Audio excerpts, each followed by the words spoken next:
Екі келінге екі түрлі қарым-қатынас. Байды қызын төрге шығарып, Шекерді қорлаған отбасы. Шекер, сен дастарханға отырмайсың. Қонақтарға шай құйып жүресің. Енесінің осы сөзін естігенде, Шекер қолындағы ыстық шәйнекті түсіріп ала жаздады. Үйдің төрінде бүкіл отбасы жиналып отырған. Бүгін бұл шаңыраққа екінші келін түскен еді. Бай кәсіпкердің қызы Айсұлу. Оның үстінде қымбат көйлек, қолында жарқыраған алтын білезіктер, мойнында әкесінің тойға тарту еткен асыл тасты алқасы бар. Енесі Айсұлудың алдындағы тәрелкеге еттің ең жұмсақ жерін салып: «Қызым, мына жамбастан же, шашап келген шығарсың. Бүгін ештеңеге қолыңды тигізбе, демал», деп бәйек болып отырды. Екі қайын апасы да жаңа келінің екі жағынан орын алып, бірі шайын құйып, екіншісі салатын көтеріп жүр. Ал осы үйге 4 жыл бұрын келін болып түскен Шекер есіктің аузында үнсіз тұрды. Оның үстінде түсі омып кеткен қарапайым көйлек болатын. Қолының сырты ыстыққа күйіп, қызарып кеткен. Каналға жазылып, лөпіл басып қойыңыз. Сіздің қолдауыңыз біз үшін маңызды. Таңғы сағат 5-тен бері аяғынан тік тұрып, 30 адамға жететін тамақты жалғыз өзі әзірлеген еді. Етті де өзі асты, қамырды да өзі жайды, үйді де өзі жинады. Аулаға дейін сыпырды. Қонақтардың сырт киімін қабылдап, балалардың артынан шашылған ойыншықтарды да жинап үлгерді. Бірақ дастарханға отыратын кезде оған орын табылмады. «Апа, Шекер де таңнан бері шашады, ол да отырсын», деді төрде отырған Нұрлан. Шекердің күйеуі орнынан тұрып әйеліне қарады. Күләштің жүзі бірден өзгеріп кетті. «Сен тағы да әйеліңнің сөзін сөйлеп отырсың ба?» «Мен ешкімнің сөзін сөйлеп отырған жоқпын. Шекер бұл үйдің келіні ғана емес, менің әйелім. Ол бәрімізге тамақ дайындады. Енді өзі де отырып ішсін. Үй іші тына қалды». Екі қайын апасы бір-біріне қарады. Үлкені Роза ернін қисайтып: «Келін болып түскен адам қызмет етеді. Біз де анамызға көмектесіп жүрміз ғой», деді. Нұрлан оның алдына қарады. «Сендер не істедіңдер?» Роза үнсіз қалды. Нұрлан сөзін жалғастырды. «Таңғы 10-ға дейін ұйықтадыңдар. Оянғаннан кейін Айсұлудың әкелген киімдері мен алтындарын қарап отырдыңдар. Ал Шекер таңнан бері бір ретте отырған жоқ». Күләш дастарханның шетіндегі қасықты қаттырақ қойды. «Нұрлан, қонақтың алдында ұятқа қалдырма бізді. Шекерді қонақтың алдында есіктің аузында тұрғызу ұят емес пе?» Нұрлан барып, әйелінің қолындағы шәйнекті алды. Одан кейін төрдің шетіндегі бос орынға орындық әкеліп қойды. «Кел отыр». Шекер отырған жоқ. Ол енесінің сұсты жүзіне бір қарап, төмен қарады. «Қоя берші, Нұрлан. Мен ас үйде іше саламын». «Жоқ, сен осы дастарханды жайдың. Осы дастарханнан ішесің». Күйеуінің даусынан бұл жолы райынан қайтпайтыны анық байқалды. Шекер үнсіз келіп отырды. Алайда оның тамағынан бір түйір ас өтпеді. Өйткені ол енесінің көзіндегі ашуды көріп отырды. Екі қайын апасының сыбырын да естіді. Ал төрде отырған Айсұлу ештеңе болмағандай ет жеп, телефонын қарап отырды. Осы сәтте Шекер 4 жыл бойы өзін мазалаған бір сұрақтың жауабын түсінді. Бұл үйде оның еңбегі аз болған жоқ. Оның тәрбиесі де жаман емес еді. Ол ешкімге дауыс көтермеді. Енесінің бір сөзін екі етпеді. Қайын апаларының мінезіне шыдады. Қонақтан көз ашпайтын шаңырақтың бар ауыртпалығын үнсіз көтерді. Бірақ оның бір ғана кемшілігі бар еді. Ол байдың қызы емес болатын. Ал жаңа түскен келін ештеңе істемесе де құрметке лайық болып шықты. Себебі оның артында дәулетті әкесі тұрды. Сол кеште ешкім Шекердің жүрегінде бір нәрсенің бір жола өзгергенін байқамады. Ол бұрынғыдай жыламады. Енесінің сөзіне де жауап бермеді. Тек дастарханнан тұрып бара жатып, 4 жыл бойы өзіне тиесілі болмаған құрметтің басқа келінге бір күнде берілгенін үнсіз бақылап өтті. Бірақ бұл әлі бастамасы ғана еді. Арада бірнеше ай өткенде осы үйде күтпеген жағдай орын алды. Байдың қызы деп төрге шығарған Айсұлу бұл отбасының ойлағанындай болмай шықты. Ал жылдар бойы кемсітірген Шекердің алдында бір күні дәл осы адамдардың өздері бас июге мәжбүр болды. Бірақ оған дейін Шекер әлі талай ауыр сөз естіп, талай әділетсіздікке шыдауы керек еді. Оның бар жұбанышы, қандай жағдай болса да қолынан жібермеген күйеуі болатын. Ал бұл оқиға 4 жыл бұрын. Шекердің осы үйдің табалдырығын алғаш рет келін болып аттаған күнінен басталған еді. Шекер қарапайым отбасында дүниеге келген еді. Оның әкесі ауыл мектебінде ұзақ жыл бойы тарих пәнінен сабақ берді. Анасы аудандық ауруханада тазалықшы болып жұмыс істейтін. Олардың зәулім үйі де, қымбат көлігі де болған жоқ. Ауылдың шетінде орналасқан 3 бөлмелі ескі үйде тұрды. Үйдің қабырғалары жыл сайын әктелетін. Ауласында бірнеше алма ағашы, ескілеу қора және анасы жас сайын көкөніс өсіретін шағын бақша болатын. Бірақ Шекер өскен үйдің ең үлкен байлығы тыныштық пен сыйластық еді. Әкесі кешкі асты отбасы түгел жиналмайынша бастамайтын. Анасы қолына түскен соңғы тәттісінде балаларына бөліп беретін. Шекердің өзінен кейін 2 інісі болды. Ол кішкентай кезінен анасына көмектесіп өсті. Тамақ пісіруді де, нан жаюды да, кір жууды да ерте үйренді. Бірақ ата-анасы оны ешқашан сен қызсың, міндеттісің деп мәжбүрлеген емес. Анасы үнемі, қызым, барған жерінде еңбекқор бол. Бірақ өзіңді аяққа таптатпа. Жақсылық жасау мен қорлыққа көнудің арасы 2 бөлек дейтін. Ол кезде Шекер анасының бұл сөзінің мәнін толық түсінбейтін. Тек басын изеп, жарайды апа деп қоятын. Шекер мектепті жақсы оқыды. Колледжге түсіп, бастауыш сынып мұғалімі мамандығын алып шықты. Оқуын аяқтаған соң ауыл мектебіне жұмысқа орналасты. Балаларды жақсы көретін. Сыныпқа кірген сәтте жүзінен жылылық төгіліп тұратын. Мінезі тым жұмсақ болғандықтан кейде әріптестері: «Шекер, сенің атың өзіне сай қойылған екен. Бәріне тәтті сөйлейсің», деп қалжыңдайтын. Ол шынында да біреумен ұрсысуды білмейтін. Біреу ауыр сөз айтса, жауап қайтармайтын. Ренжісе де ішіне сақтап қалатын. Ал Нұрланмен ол мектептегі мерекелік кеште танысты. Нұрлан сол ауылдан шыққанымен аудан орталығында құрылыс компаниясына жұмыс істейтін. Ұзын бойлы, қарапайым киінетін, көп сөйлемейтін жігіт еді. Мектепке сыныптас досының өтінішімен дыбыс құрылғыларын орнатуға келген болатын. Шекер сахна сыртында балалардың киімдерін реттеп жүргенде ауыр колонканы жалғыз көтермек болып қиналып жатқан Нұрланды көрді. «Көмектесейін бе?» деді ол. Нұрлан бұрылып, қолында бірнеше түрлі түсті қағаз ұстап тұрған қызға таңдана қарады. «Жоқ, ауыр, өзіңізге қиын болады. Екеуміз көтерсек жеңіл болады ғой». Екеуі колонканы сахнаның жанына апарып қойды. Нұрлан оның қолындағы қағаздарға қарап: «Мұғалімсіз бе?» деп сұрады. «Иә, бастауыш сыныпқа сабақ беремін. Балалар сізді жақсы көретін шығар. Оны қайдан білдіңіз?» «Даусыңыздан байқалады».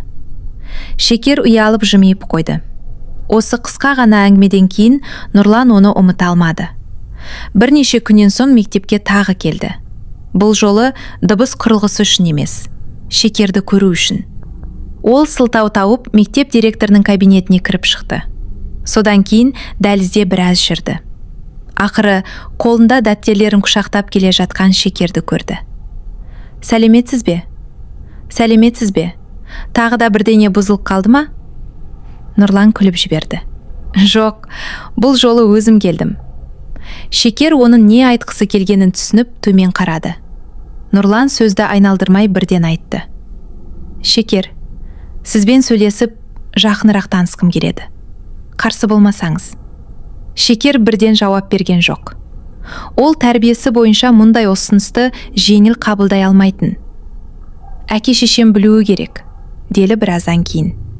Осы сөзі Нұрланға ұнады. «Біледі, өзім айтамын». Олардың таныстығы осылай басталды. Нұрлан Шекерді қымбат мейрамханаларға апармады. Себебі өзінің де жағдайы аса жоғары емес еді. Екеуі кейде жұмыстан кейін ауыл сыртындағы өзен жағасына барып серуендейтін. Кейде дүкеннен бір балмұздақ алып, жол бойындағы орындықта ұзақ сөйлесіп отыратын. Шекер Нұрланның жанында өзін қауіпсіз сезінетін. Өйткені ол ешқашан өтірік уәде бермейтін. «Менің отбасым қарапайым», деді Нұрлан бір күні. «Әкем ерте қайтыс болған. Үйде анам, ағам және 2 әпкем бар». «Әпкелерің тұрмыста ма?» Нұрлан сәл кідірді. «Жоқ, екеуі де әлі үйде». «Анаң жалғыз қалмайды екен ғой?» «Иә, үйімізде адам көп». Шекер жымиып, «Адам көбер, үй көңілді болады», деді. Нұрлан оның жүзіне ұзақ қарады. Айтқысы келген бір сөзі бардай көрінді. Бірақ сол күні үндемеді. Өйткені ол өз анасының мінезін жақсы білетін. Күләш сырт көзге ақ көңіл, қонақжай әйел болып көрінетін. Алайда үй ішінде айтқаны орындалмаса, ашуға тез берілетін. 2 қызы, Роза мен Гүлмира да аналарының қас-қабағына қарап өскен. Екеуі де жастары 30-дан асса да тұрмыс құрмаған еді. Роза бұрын бірнеше жерде жұмыс істеп көргенімен еш қайсысында ұзақ тұрақтамады. Гүлмира болса өзін өзгелерден жоғары ұстайтын. Екеуі де үйге түсетін келін болашақта өздеріне қызмет етуі тиіс деп ойлайтын. Нұрлан мұны білсе де, Шекердің жұмсақ мінезі бәрін өзгертер деп үміттенді. Бәлкім, анасы осындай тәрбиелі қызды көргенде жақсы көріп кетер. Әпкелері де оны сіңлісіндей қабылдар. Ол солай ойлады. Бірақ кейде адам өзі жақсы көретін адамдардың мінезін шындықтағыдан жақсырақ етіп елестетеді. Нұрлан да дәл сондай қателік жіберген еді. Бірнеше айдан кейін 2 жақ танысып, құда түсуге келісті. Нұрланның анасы алғаш рет Шекердің үйіне келген күні-ақ олардың жағдайын байқап үлгерді. Ауладағы ескі қақпаға қарады. Үйдің тарлау бөлмелерін көзбен өлшеді. Дастарқандағы қарапайым тағамдарды көрді. Шекердің анасы барын салып, бауырсақ пісіріп, ет асып, бірнеше түрлі салат дайындаған еді. Бірақ Күләштің жүзі ашылмады. Қайтар жолда ол көлікке отыра салысымен, «Осы үйден басқа қыз табылмады ма?» деді. Нұрлан таңданып анасына қарады. «Несі бар?» «Әкесі мұғалім, анасы тазалықшы. Қыздың артына не келеді?» «Маған оның артынан келетін дүние керек емес. Саған керек болмаса, ертең үй болғанда керек болады. Қазір бәрі ақшаға қарап тұр. Мен Шекердің өзін таңдап отырмын». Күләш терезеге қарап отырып, «Өзін біл, бірақ кейін өкініп жүрме», деді. Артқы орындықта отырған Роза сөзге араласты. «Кім момын екен? Момын адамның ішінде не жатқанын кім білсін?» Гүлмира күліп, «Момын болса жақсы ғой, үйдің жұмысын істейді», деді. Олар бір-біріне қарап жымиысты. Нұрлан бұл сөздерге мән бермеуге тырысты. «Шекер сендер ойлағандай адам емес. Оны бір көргеннен бағаламаңдар».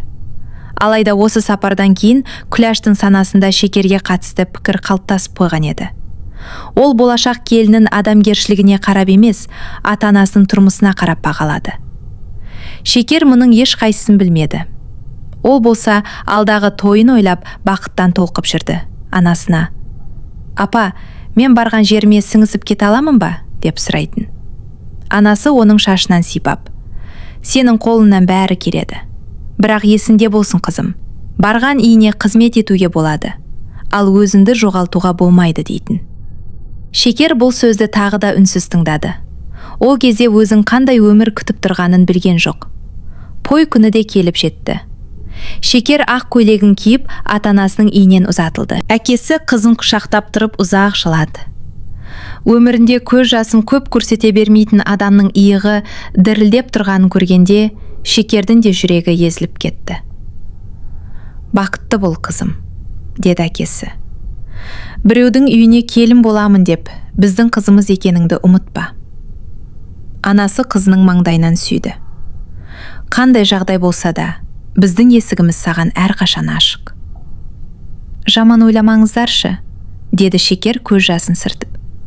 «Нұрлан жақсы адам, мен бақытты боламын». Бұл сөзіне өзі де шын сенді. Өйткені Нұрлан шынында да жақсы адам еді. Шекердің қателігі Жақсы күйеуі болса, оның бүкіл отбасы да өзін жақсы көреді деп ойлағанында болатын. Келін түсірген үйдің алдында көп адам жиналды. Музыка ойнап, әйелдер шашу шашты. Шекер көліктен түскенде Күләш оны күлімдеп қарсы алды. Сырт көзге бәрі керемет көрінді. «Оң аяғымен атта, келін», деді енесі. Шекер табалдырықты оң аяғымен аттады. Басынан ақ жаулығын түсіріп, үлкендерге иіліп сәлем салды. Жұрт: «Келін ибалы екен, өзі де сүйкімді қыз екен, Нұрланның бағы бар екен», деп жатты. Күләш те қонақтардың алдында риза кейіп танытты. «Келініміз мұғалім, өте тәрбиелі қыз», деп мақтанды. Осы сөздерді естіген Шекердің көңілі орнына түсті. Енем мені жақсы қабылдады деп ойлады. Бірақ қонақтар тараған соң Күләштің жүзі бірден өзгерді. Түн ортасы ауған. Шекер таңнан бері аяқтан тік тұрған еді. Той көйлегін шешіп, жеңіл киімін киіп, бөлмесіне кірмек болған. Сол кезде енесі оны тоқтатты. «Шекер». «Иә, апа». Асүйде ыдыс-аяқ иіліп қалды.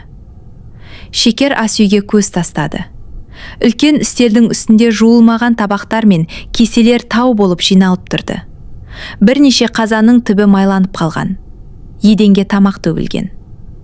Роза мен Гүлмира қонақ бөлмеде телефон қарап отыр еді. Шекер олар көмектесетін шығар деп ойлады. «Қазір бәріміз жинаймыз ба?» деп абайлап сұрады. Күләштің қабағы түйілді. «Бәріміз дегенің кім?» Шекер не айтарын білмей қалды. «Мен... Роза әпке мен Гүлмира әпке де шаршаған шығар, сондықтан...» Олар күні бойы қонақ күтті. Шекер үнсіз қалды. Олар қонақтарға қызмет етпеген еді. Керісінше, той бойы құрбыларымен сөйлесіп, суретке түсіп жүргенін көрді. Бірақ алғашқы күннен сөз қайтарғысы келмеді. «Жарайды апа, өзім жинаймын». «Таңға қалдырма. Ертең ерте тұрып шай дайындайсың. Үйде қонақтар қонады». «Жақсы».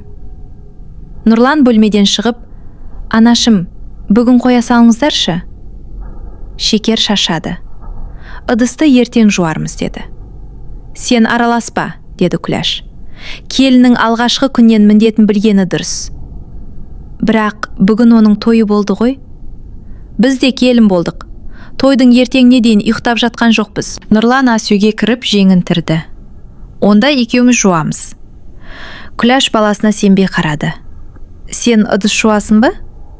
Шекер жалғыз қалмайды. Роза орнынан басын көтеріп: «Мынаны қараш, келін түспей жатып, бауырымызды билеп алыпты», деді. Шекер ұялып кетті. «Нұрлан, қажет емес, өзім жуамын, сен демала бер». «Сен де демалуың керек». «Өтінемін». Шекер күйеуінің отбасы алдында сөз естігенін қаламады. Нұрлан біраз тұрып, кейін әйелінің көңілі үшін бөлмесіне қайтты. Ал Шекер ас үйде жалғыз қалды. Ол жеңін түріп ыдыстарды жуа бастады. Суық су қолын қарып барады. Ыстық су бітіп қалған еді. 1 сағат өтті. 2 сағат өтті.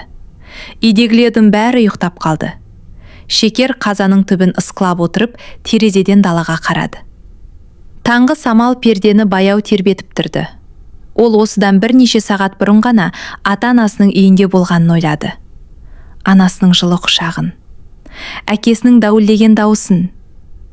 Қандай жағдай болса да, есігіміз саған ашық деген сөзін есіне алды. Бірақ Шекер жылаған жоқ. Бұл келіннің міндеті шығар. Бәрі де осындай кезеңнен өтетін болар деп өзін жұбатты. Ыдыстың соңғысын жуып болғанда таңғы сағат 4-ке жақындаған еді. Шекер бөлмесіне кіргенде Нұрлан ұйықтамай күтіп отыр екен. Ол әйелінің суықтан қызарып кеткен қолдарын көріп орнынан тұрды. «Қолыңды көрсетші». Ештеңе болған жоқ. Нұрлан оның алақандарын ұстап көрді. «Мұздай ғой». Шекер күлімсіреуге тырысты. Ыстық су бітіп қалыпты. Нұрланның жүзі қатайып кетті. «Неге мені шақырмадың? Бірінші күннен анаңмен араздасқаныңды қаламадым. Бұл араздасу емес, саған көмектесу». Шекер оның иығына басын сүйеді. «Сен менің жанымда болсаң болды, қалғанына шыдаймын». Нұрлан әйелінің құшағына қысты. мен сені ешкімге ренжітпеймін. Ол бұл сөзін шын жүрегімен айтты. Бірақ кейбір қорлық айқаймен немесе соққымен жасалмайды. Кейбір қорлық күн сайын қайталанатын ұсақ сөздерден басталады. Бір кесені дұрыс қоймадың деген ескертуден, тамағың дәмсіз деген міннен, төркініңді кемсіткен күлкіден. Алғашында адам мұның бәрін елемеуге тырысады. Кейін бір күні өзінің осы үйде адам емес, тек қызметші болып қалғанын байқайды. Шекердің келіндік өмірі дәл сол түні басталды. Келесі күні таңғы 6-да бөлменің есігі қатты қағылды. Шекер, келін деген күн шыққанша ұйықтамайды. Күләштің даусынан Шекер шошып оянды. Ол небәрі 2 сағат ұйықтаған еді. Нұрлан да көзін ашты. Анашым, ол түнгі 4-ке дейін ыдыс жуды. Есіктің ар жағынан Күләштің суық даусы естілді. Онда бүгіннен бастап тезірек қимылдауды үйренсін. Шекер асығыс орнынан тұрды. Нұрлан оның қолынан ұстап қалды. Жат, өзім айтамын. Жоқ, деді Шекер сыбырлап. Қазір бармасам одан сайын ашуланады. Ол жаулығын тағып ас үйге шықты. Ас үйде Роза мен Гүлмира шай ішіп отыр екен. Алдыларында кешеден қалған тәттілер мен жемістер тұрды. Шекер кіргенде екеуі де оған қарап қойды. Шай суып қалды, деді Роза. Жаңадан демде. Мына кеселерді де жу, деді Гүлмира. Шекер үстелге қарады. Кеше түнде тап-таза етіп қалдырған ас үй қайта шашылып жатқан еді. Ол үнсіз шәйнекке су құйды. Күләш ас үйге кіріп, бүгін түске жақын менің сіңілерім келеді. Ет асасың, қамыр илейсің, үйді де бір рет сыртып шық, деді. Жақсы апа. Жақсы деп қана тұрмай, тез қимылда. Сол сәтте Нұрлан ас үйге кірді. Анашым, Шекер бүгін төркініне баруы керек. Кеше тойдан кейін дұрыс қоштаса да алмады. Күләш бірден бұрылды. Қайдағы төркін? Келін болып түскеніне 1 күн болған жоқ. Дәстүр бойынша сәлем беріп барамыз дегенбіз. Бармайды. Неге? Өйткені үйде жұмыс бар. Нұрлан сабырын сақтауға тырысты. Ол бұл үйге жұмысшы болып келген жоқ. Күләштің көзі жайнап кетті. Сен осы қыз үшін маған қарсы шығасың ба? Мен сізге қарсы шықпаймын. Тек әділетті болыңыз деп тұрмын. Ас үй іші қайтадан тына қалды. Шекер күйеуінің жеңінен ұстап, қоя берші, кейін барамыз, деді. Нұрлан оған қарады. Шекердің көзінен өтініш байқалды. Ол алғашқы күннен үлкен жанжал шығарғысы келмейтін. Нұрлан ауыр күрсінді. Жарайды. Бірақ түстен кейін мен Шекерді алып кетемін. Күләш жауап бермеді. Бірақ баласы бөлмеден шыққан соң келініне жақындап, тыңда Шекер, деді бәсең дауыспен. Бұл үйде ұлдарының басын айналдырып бізге қарсы қоятын келін керек емес. Шекер шошып кетті. Апа, мен ешкімді сізге қарсы қойып жатқан жоқпын. Нұрлан бұрын менің сөзімнен шықпайтын. Ол тек менің шаршағанымды көріп. Маған жауап қайтарма. Шекер бірден үнсіз қалды. Күләш оның жүзін біраз бақылап тұрды. Сенің төркінімде қалай болғанын білмеймін. Бірақ бұл үйдің тәртібін мен белгілеймін. Осыны ұмытпа. Жақсы апа. Күләш шығып кетті. Роза мен Гүлмира бір-біріне қарап жымиды. Сол сәтте Шекер бұл үйде өзін күтіп тұрған өмірдің оңай болмайтынын алғаш рет сезді. Бірақ ол бәрібір үмітін үзбеді. Өйткені жанында Нұрлан бар еді. Ол күйеуі өзін қорғап тұрғанда бәріне шыдай алатындай көрінді. Шекер әлі алда осы үйге екінші келін түсетінін білмейтін. Ол келін келген күні енесінің барлық тәртібі өзгеретінін де білмеді. Шекерге міндет болған нәрсе Айсұлуға міндет болмайтын еді. Шекерге тыйым салынған дүниенің бәріне Айсұлуға рұқсат берілетін еді. Ал ең ауыры, Шекер сол кезде өзінің жылдар бойғы еңбегі мен төзімі бұл отбасы үшін ешқандай құнға ие болмағанын түсінетін еді. Шекер келін болып түскен алғашқы күндерінен ақ бұл үйдің тірлігі ешқашан бітпейтінін түсінді.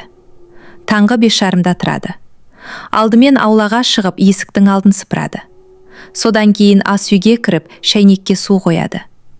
Енесіне сүт қатқан қою шай, Розаға қантсыз шай, ал Гүлмираға міндетті түрде лимон қосылған шай дайындау керек. Олардың әр қайсысының талғамы бөлек еді. Бірақ Шекердің не ішкісі келетінін ешкім сұрамайтын. Ол көбіне бәрінің шайын құйып болған соң, ас үйде жалғыз отырып, суып қалған кесесін асығыс ішетін. Нұрлан әйелінің ерте тұратынын білетін.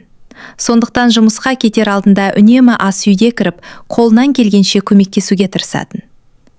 Бір күні ол таңғы 6-да оянғанда жанынан Шекерді таппады. Ас үйге шықса, әйелі үлкен қазандағы қамырды илеп отыр екен. Ұйқысы қанбағаны жүзінен көрініп тұр. «Неге сонша ерте тұрдың?» деп сұрады Нұрлан. Шекер алақанына жабысқан қамырды тазалап, «Апа, бүгін бауырсақ пісір» деді. «Түске қарай қонақ келеді екен» деді. «Кешеде қонақ келді ғой. Бүгін апаның нағашы сіңлілері келеді». Нұрлан үстел үстіндегі ұнға, ашылған картопқа және үлкен табақтағы етке қарады. «Мұның бәрін жалғыз істейсің бе?» «Иә». «Роза мен Гүлмира қайда?» Шекер жауап беруге қиналды. «Ұйықтап жатыр». Нұрлан үнсіз қалды. Ол анасының бөлмесіне қарай жүре бергенде Шекер алдынан шығып қолынан ұстады. «Қойшы, Нұрлан». «Нені қоямын? Таңнан ұрыс шығарма». «Мен ұрыс шығармаймын. Неге сен ғана істейсің деп сұраймын». «Мен керінмін ғой». «Ал олар осы үйдің адамдары емес пе?» Шекер ақырын ғана, «Сен жұмысыңа кешігесің» деді. Нұрлан оның шаршаған жүзіне қарап тұрып, «Мен жұмыста жүргенде саған не болып жатқанын білмеймін, Шекер. Бірақ бәрін ішіне жинай берме. Біреу саған ауыр сөз айтса, маған айт». Ешкім ештеңе айтып жатқан жоқ. Бұл өтірік еді. Шекер күйеуін анасы мен әпкелеріне қарсы қойғысы келмеді. Оның өзі отбасындағы тыныштықтың бұзылуына себепкер болып қалудан қорқатын. Нұрлан жұмысқа кеткеннен кейін Күләш ас үйге кірді. Келінінің қамыр илеп отырғанын көріп, «Ұнды тым көп қосып жіберме, өткендегі бауырсағың қатты болды» деді. «Жақсы апа». «Етті де ертерек сал, қонақтар келгенде піспей тұрмасын». «Жақсы». Күләш тоңазытқышты ашып, ішін қарап шықты. Май аз қалыпты. «Кеше Гүлмира әпке құймақ пісірген еді». Шекер сөзін аяқтап үлгермеді. Енесі бірден қабағын тиді. «Енді майды менің қызымнан көріп тұрсың ба?» «Жоқ апа, мен жай ғана...» «Менің қыздарым осы үйде туып өскен. Олар не істесе де өз үйлері. Ал сен жаңадан келген адамсың. Сонымды ұмытпа». Шекердің саусақтары қамырдың ішінде тоқтап қалды. «Мен ешкімді кінәлаған жоқпын». «Онда үндеме, ақыл айтпа». Күләш бұрылып шығып кетті. Шекер төмен қарап қамырын қайта илей бастады. «Жаңадан келген адамсың». Осы сөз оның құлағында ұзақ жаңғырып тұрды. Ол бұл үйге бөтен болып келді.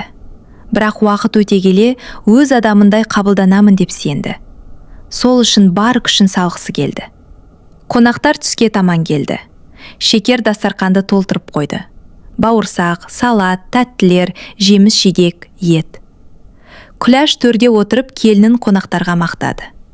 Шекер өте пысық, бір айтқанынды екі етпейді. Үйдің бар жұмысын өзі істеп тастайды. Қонақ әйелдердің бірі Шекерге сүйсіне қарап, «Жақсы келін түсірген екенсің, қадірін біл» деді. Күләш жымиып, «Қадірін біліп отырмыз ғой» деді. Шекер ас үйден естіп тұрды. Бірақ бұл сөздердің шынайы емес екенін жақсы білетін. Қонақтар тарқап кеткен соң Күләштің мақтауы да бірге жоғалды. «Салатты тым ұсақ турапсың. Еттің сорпасы майлы екен. Шайды кеш қидың». Шекер әр сөзге «Жақсы апа, келесте дұрыстаймын» деп жауап берді. Роза мен Гүлмира болса, тамақ ішкен ыдыстарын үстел үстіне тастап, бөлмелеріне кіріп кетті. Шекер дастарқанды жинап жатқанда Гүлмира қайта келді. Қолында өзінің көйлегі бар. «Мынаны жуып үтіктеп қойшы, ертең киемін». Шекер көйлекті қолына алды. «Қазір қонақтардың ыдысын жуып алайын, содан кейін ертеңге дейін дайын болсын».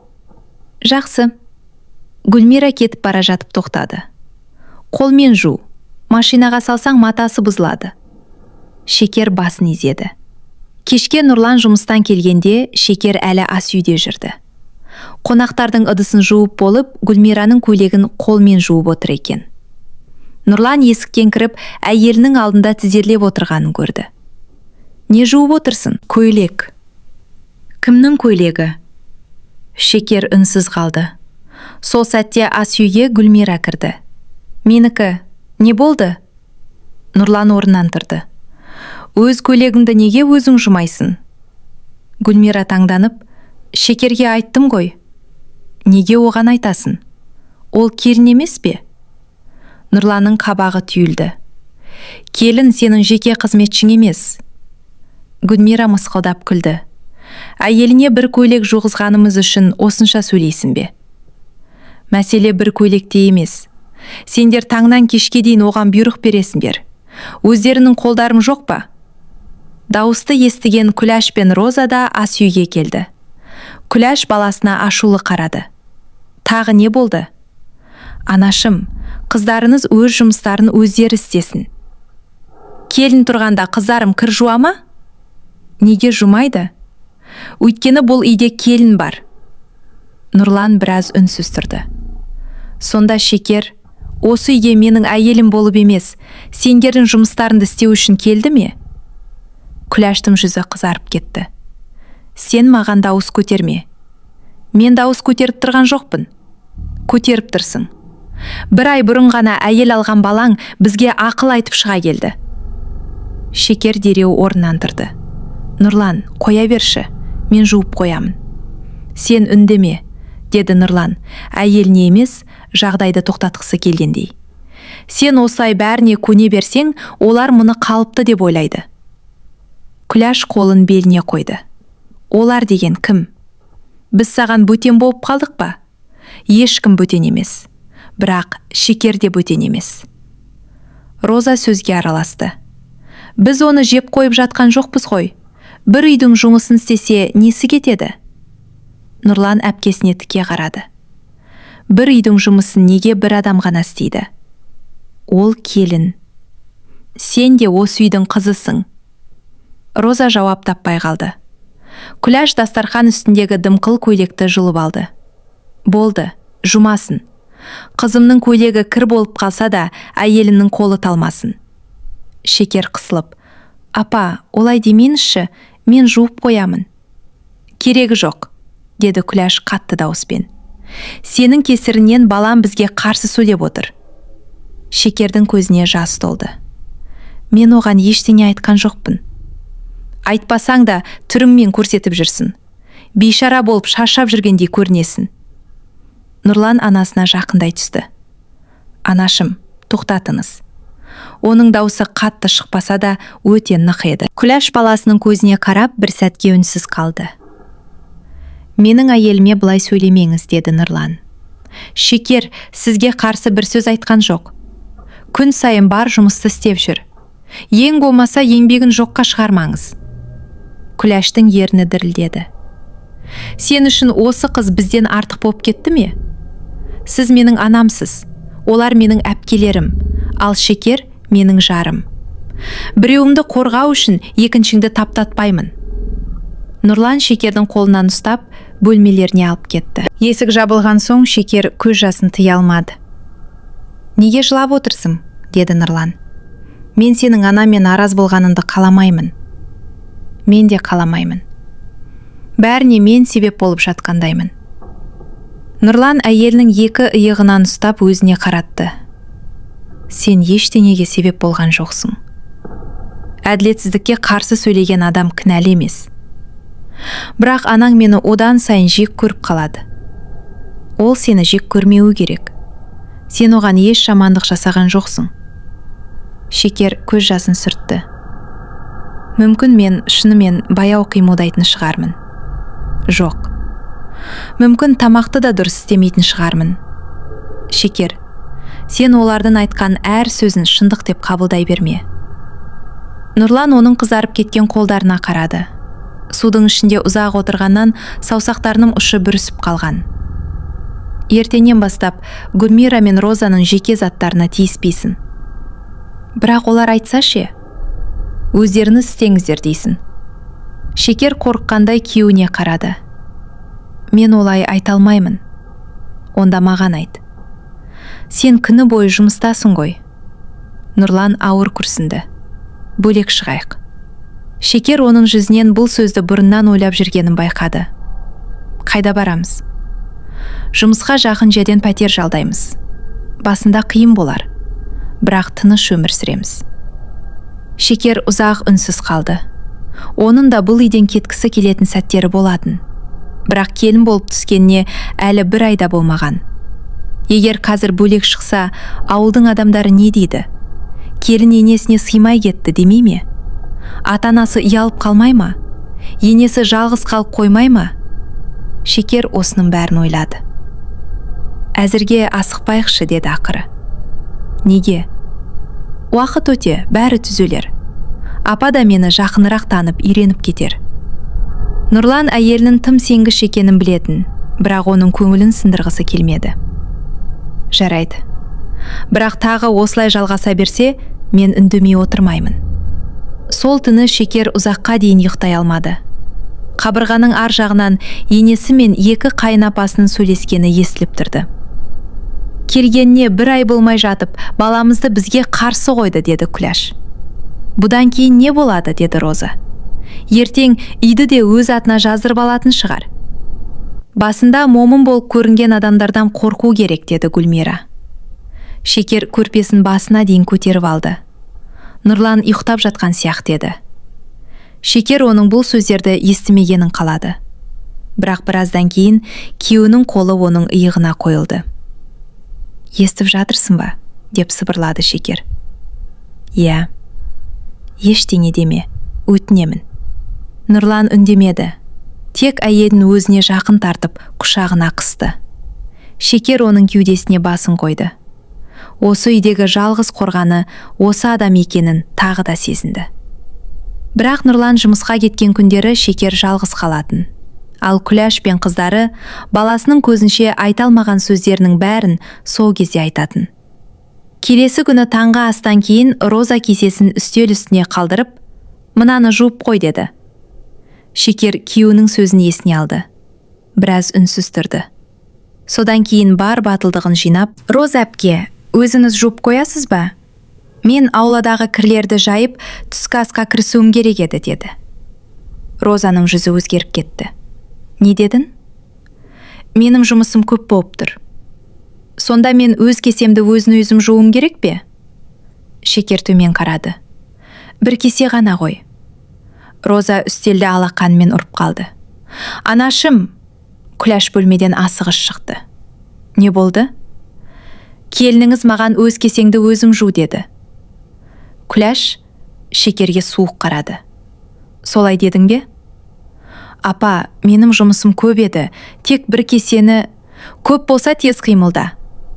Мен таңнан бері, маған міндетіңді санама». Гүлмира да бөлмесіне шықты.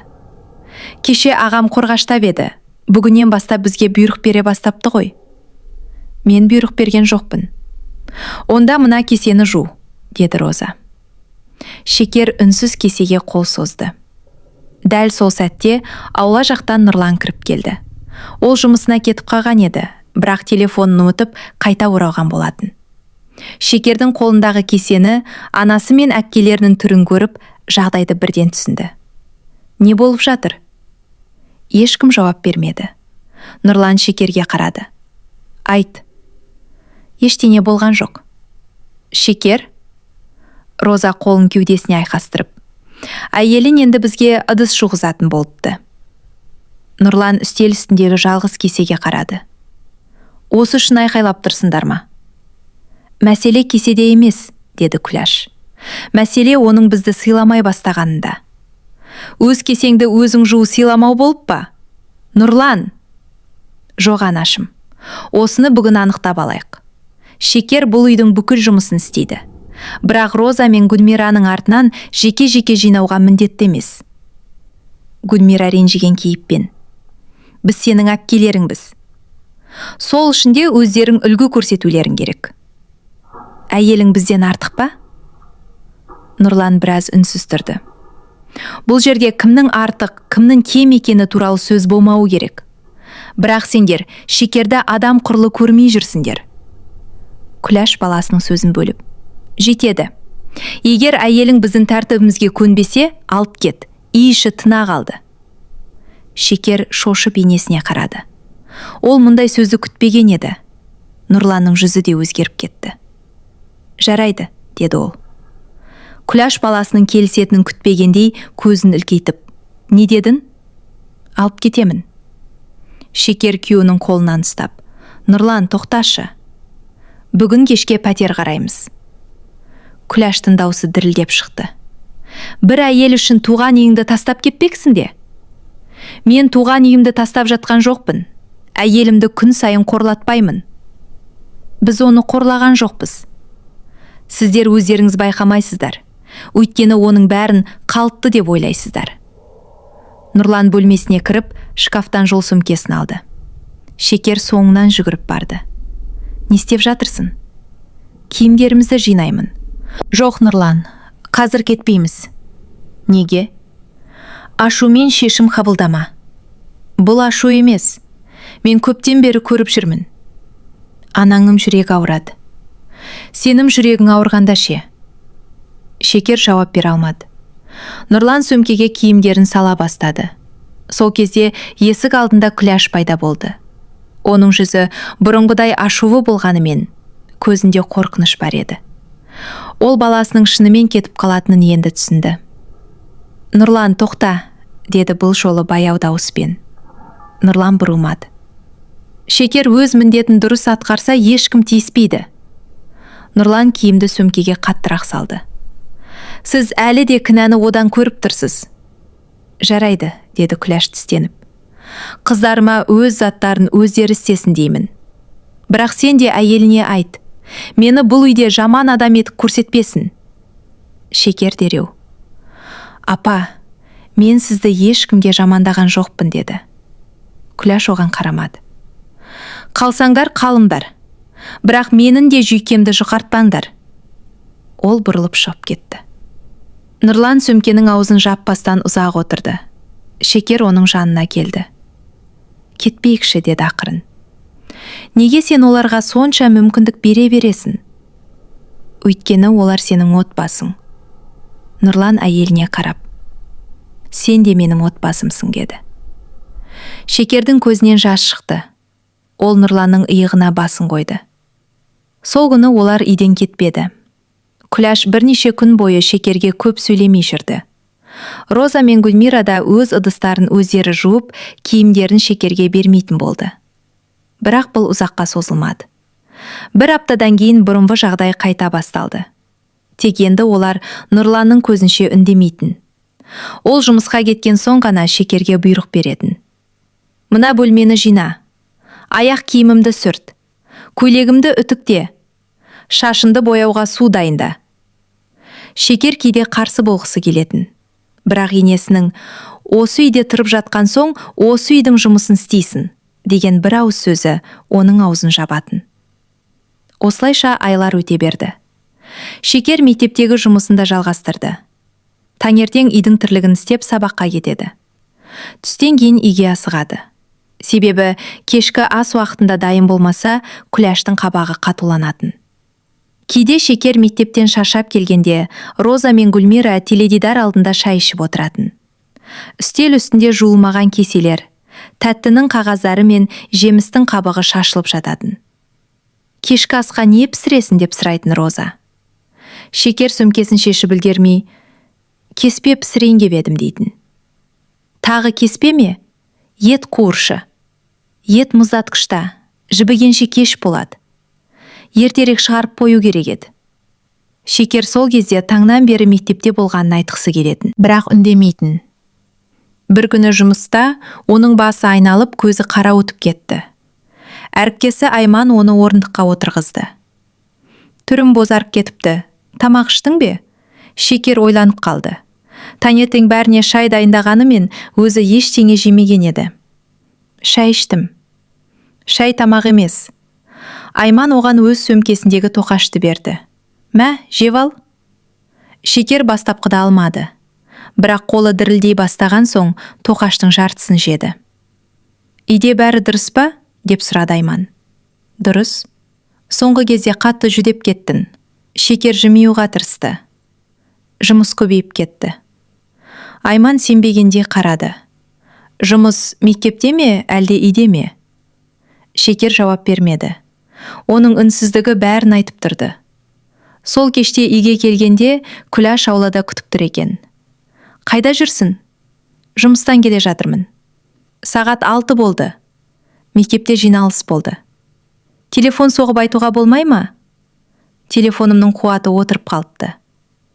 Күләш қақпаны қатты жапты. Үйде тамақ жоқ, қызарым аш отыр. Шекер ас үйге асықты. Роза мен Гүлмира үстел басында күн бағыс шағып отыр еді. Томастықшта кеше қалған палау бар ғой, деді Шекер. Роза мұрнын тыржытты. Кешегі тамақты жегіміз келмеді. Жұмыртқа қуырып алуға болатын еді. Гүлмира бірден. Енді біз өзімізге тамақ пісіруіміз керек пе? Деді. Шекер үндемей пешті жақты. Күндізгі әлсіздігі әлі басылмаған. Ол картоп аршып тұрғанда қолындағы пышақ жерге түсіп кетті. Күләш ас үйге кіріп, «Не болды саған?» деді. «Ештеңе, басым айналып тұр». «Сылтау іздеме, тамақты тезірек дайында». Шекер еңкейіп пышақты алмақ болғанда бөлме айналып кеткендей болды. Ол үстелдің шетінен ұстап үлгерді. Дәл сол сәтте есіктен Нұрлан кірді. «Шекер!» Ол әйеліне жүгіріп келіп, құлап кетпесін деп белінен ұстап қалды. «Не болды?» «Білмеймін, басым айналып». Нұрлан оны орындыққа отырғызды. «Бүгін тамақ іштің бе?» Шекер үндемеді. Нұрлан оның үнсіздігінен бәрін түсінді. «Анашым, неге Шекер осындай күйде тамақ істеп жүр?» Күләш иығын қиқан еткізді. «Мен оның тамақ ішкен-ішпегенін қайдан білемін?» Ол қазір құлап қала жаздады. «Шаршаған шығар. Жас адам ғой, демалса өтеді». Нұрлан әйелінің маңдайын ұстап көрді. «Сен бүгін ештеңе істемейсің». «Бірақ тамақты өзім дайындаймын». Роза ас үй есігінен қарап, «Сен бе?» деді таңданып. Нұрлан оған бұрылды. «Иә, немесе сендер дайындаңдар». Роза үнсіз бөлмесіне кіріп кетті. Нұрлан Шекерді бөлмеге апарып жатқызды. Біраздан кейін дәріханадан дәрумен мен жеңіл тамақ әкелді. Ол әйелінің жанына отырып, «Ертең дәрігерге барамыз» деді. «Қажет емес шығар». «Қажет». Шекер оның қолын ұстап, «Уайымдама, шаршағаннан болды». «Неге өзіңді осынша қинайсың?» Шекер көзін төмен түсірді. «Бәріне үлгергім келеді». «Бәріне үлгеремін деп өзінен айырылып қалма». Нұрлан біраз үнсіз отырып сөзін жалғастырды. «Мен сенің баяғы күліп жүретін қалпыңды сағындым». Шекердің тамағына өксік тығылды. Ол расында бұрын жиі күлетін. Мектептен келгенде оқушыларының қызықтарын айтып, Нұрланмен ұзақ сөйлесетін. Ал қазір оның бар ойы қандай жұмыс қалып қойды. Енесі не дейді? Қайын апалары тағы не сұрайды деген қорқыныш еді. «Мен өзгеріп кеттім бе?» деп сұрады ол. Нұрлан оның шашынан сипады. «Сен өзгерген жоқсың. Тек қатты шаршадың». Келесі күні дәрігер Шекердің қам қысымы төмендеп, ағзасы әлсірегенін айтты. «Дұрыс тамақтанып, көбірек демалу керек», деді дәрігер. «Осылай жүре берсеңіз, денсаулығыңызға зиян болады». Үйге қайтар жолда Нұрлан нақты шешім қабылдады. «Осы айдың соңында бөлек шығамыз». Шекер бұл жолы бірден қарсы болмады. «Анаңа қалай айтамыз?» «Өзім айтамын». Бірақ олар үйге кіргенде күтпеген жаңалық естіді. Күләштің үлкен ұлы Ерлан қалада танысқан қызына үйленетін болыпты. Қыздың әкесі аудандағы ең бай кәсіпкерлердің бірі екен. Олардың бірнеше дүкені, жанармай бекеті және үлкен мейрамханасы бар еді. Күләштің жүзі бал-бұл жайнап жүрді. «Болашақ келініміздің аты Айсұлу екен», деді ол мақтанышпен. Әкесі тойды қаладағы ең үлкен мейрамханада жасайтын болыпты. Роза мен Гүлмира да қуанып қалған. Айсұлудың көлігі өзінікі екен. Шетелде оқып келген дейді. Үстіндегі бір сөмкесінің өзі қанша тұрады екен? Шекер шай құйып отырып, олардың әңгімесін үнсіз тыңдады. Күләш оған бұрылып, «Шекер, Еңі дайындық басталады. Үйді жөндеп, жасау қоятын бөлмені реттеу керек. Жұмыс көп болады, деді. Нұрлан анасына қарап. Шекердің денсаулығы нашарлап жүр. Оған ауыр жұмыс істетпеңіздер. Күләш бірден қабағын түйді. Бір келін түсіргенше екіншісі ауырып қалды ма? Ол шынымен ауырып жүр. Жас адамға не болады? Той өткен соң ем алады. Шекер күйеуінің қолына ақырын қолын қойды. Мен көмектесемін, деді. Күләш риза болғандай басын изеді. Міне, келін деген осындай болуы керек. Шекер сол сәтте бұл тойдың өзінің өмірін қаншалықты өзгертетінін білген жоқ. Ол жаңа келін келсе, үйдегі жұмыс екіге бөлінеді деп ойлады. Өзіне сырлас болатын, бірге шай ішіп, бірге күлетін бір адам келеді деп үміттенді. Бәлкім енесінің назары екіге бөлініп, Шекерге қысым азаяр. Бәлкім Роза мен Гүлмира да жаңа келіннің алдында мінездерін өзгертер. Шекер осылай ойлады. Бірақ ол бір нәрсені білмеді. Күләш үшін екі келін еш қашан тең болмайтын еді. Бір келін қарапайым мұғалімнің қызы. Екінші келін дәулетті кәсіпкердің жалғыз перзенті. Шекерге келгенде өзгермейтін тәртіптер Айсұлу табалдырықтан аттаған күн-ақ ұмытылатын еді. Ал сол күн Шекердің 4 жыл бойы төзген барлық қорлығын басқа көзбен көруіне себеп болатын еді. Ерланның үйленетіні белгілі болған күннен бастап, Күләштің жүріс-тұрысы мүлде өзгеріп кетті. Ол бұрын үйдің ескілеу қабырғаларына, сықырлап тұрған есіктеріне, күнге оңып кеткен перделеріне мән бермейтін. Ал енді күн сайын бөлмелерді аралап, мына үйдің түрімен байдың қызын қалай қарсы аламыз, деп мазасызданатын болды. Бір күні ол Роза мен Гүлмираны қасына отырғызып, жөндеу жұмыстарының тізімін жасады. Қонақ бөлменің түсқағазын ауыстырамыз. Ас үйге жаңа үстел аламыз. Ерланның бөлмесіне жаңа жиһаз қоямыз. Перделердің бәрін жаңартамыз. Гүлмира қуана қол соқты. Айсұлу келгенде біздің үйді көріп көңілі қалмасын. Роза да басын изеді. Оның әкесінің үйін көрдіңіз бе? 3 қабатты дейді. Ауласында субұрқақ бар екен. Шекер дастарқан жинап жүріп, олардың әңгімесін үнсіз тыңдады. Бұл үйге өзі түскен кезде ешкім қабырғаны жаңарту туралы ойламаған еді. Керісінше, келін болып келгеннің ертеңіне ақ, мына бұрыштарды жақсылап жу, бұрынғы келіндер сияқты ерініп жүрме деген. Ол ескі перделерді қолмен жуған. Түсқағаздың жыртылған жерлерін жасыру үшін қабырғаға кілем ілген. Шкафтың сынған тұтқасын өзі жіппен байлап қойған. Бірақ сол кезде Күләш, үйдің сәніне емес, тазалығына қарау керек дейтін. Енді болса, байдың қызы келетін болғанда, үйдің әрбір бұрышы аяқ астынан маңызды болып шықты. Шекер, ертеңнен бастап қонақ бөлмені босатамыз, деді Күләш. Жақсы апа.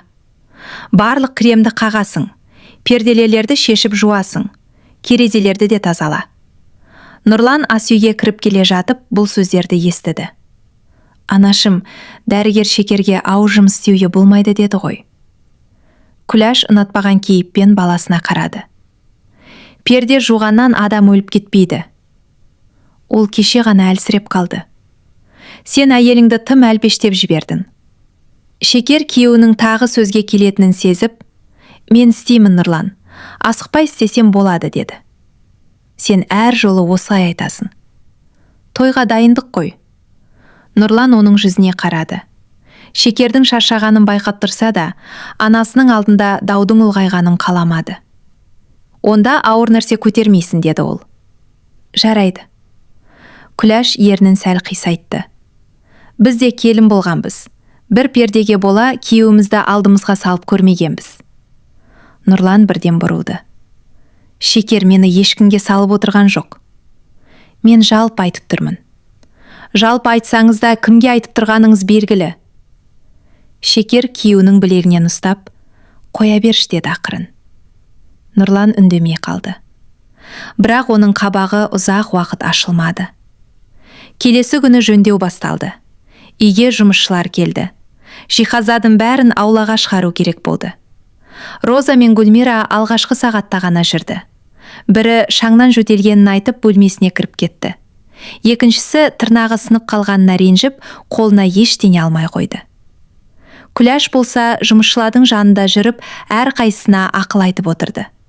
Ал ауырлықтың бәрі Шекердің мойнына түсті.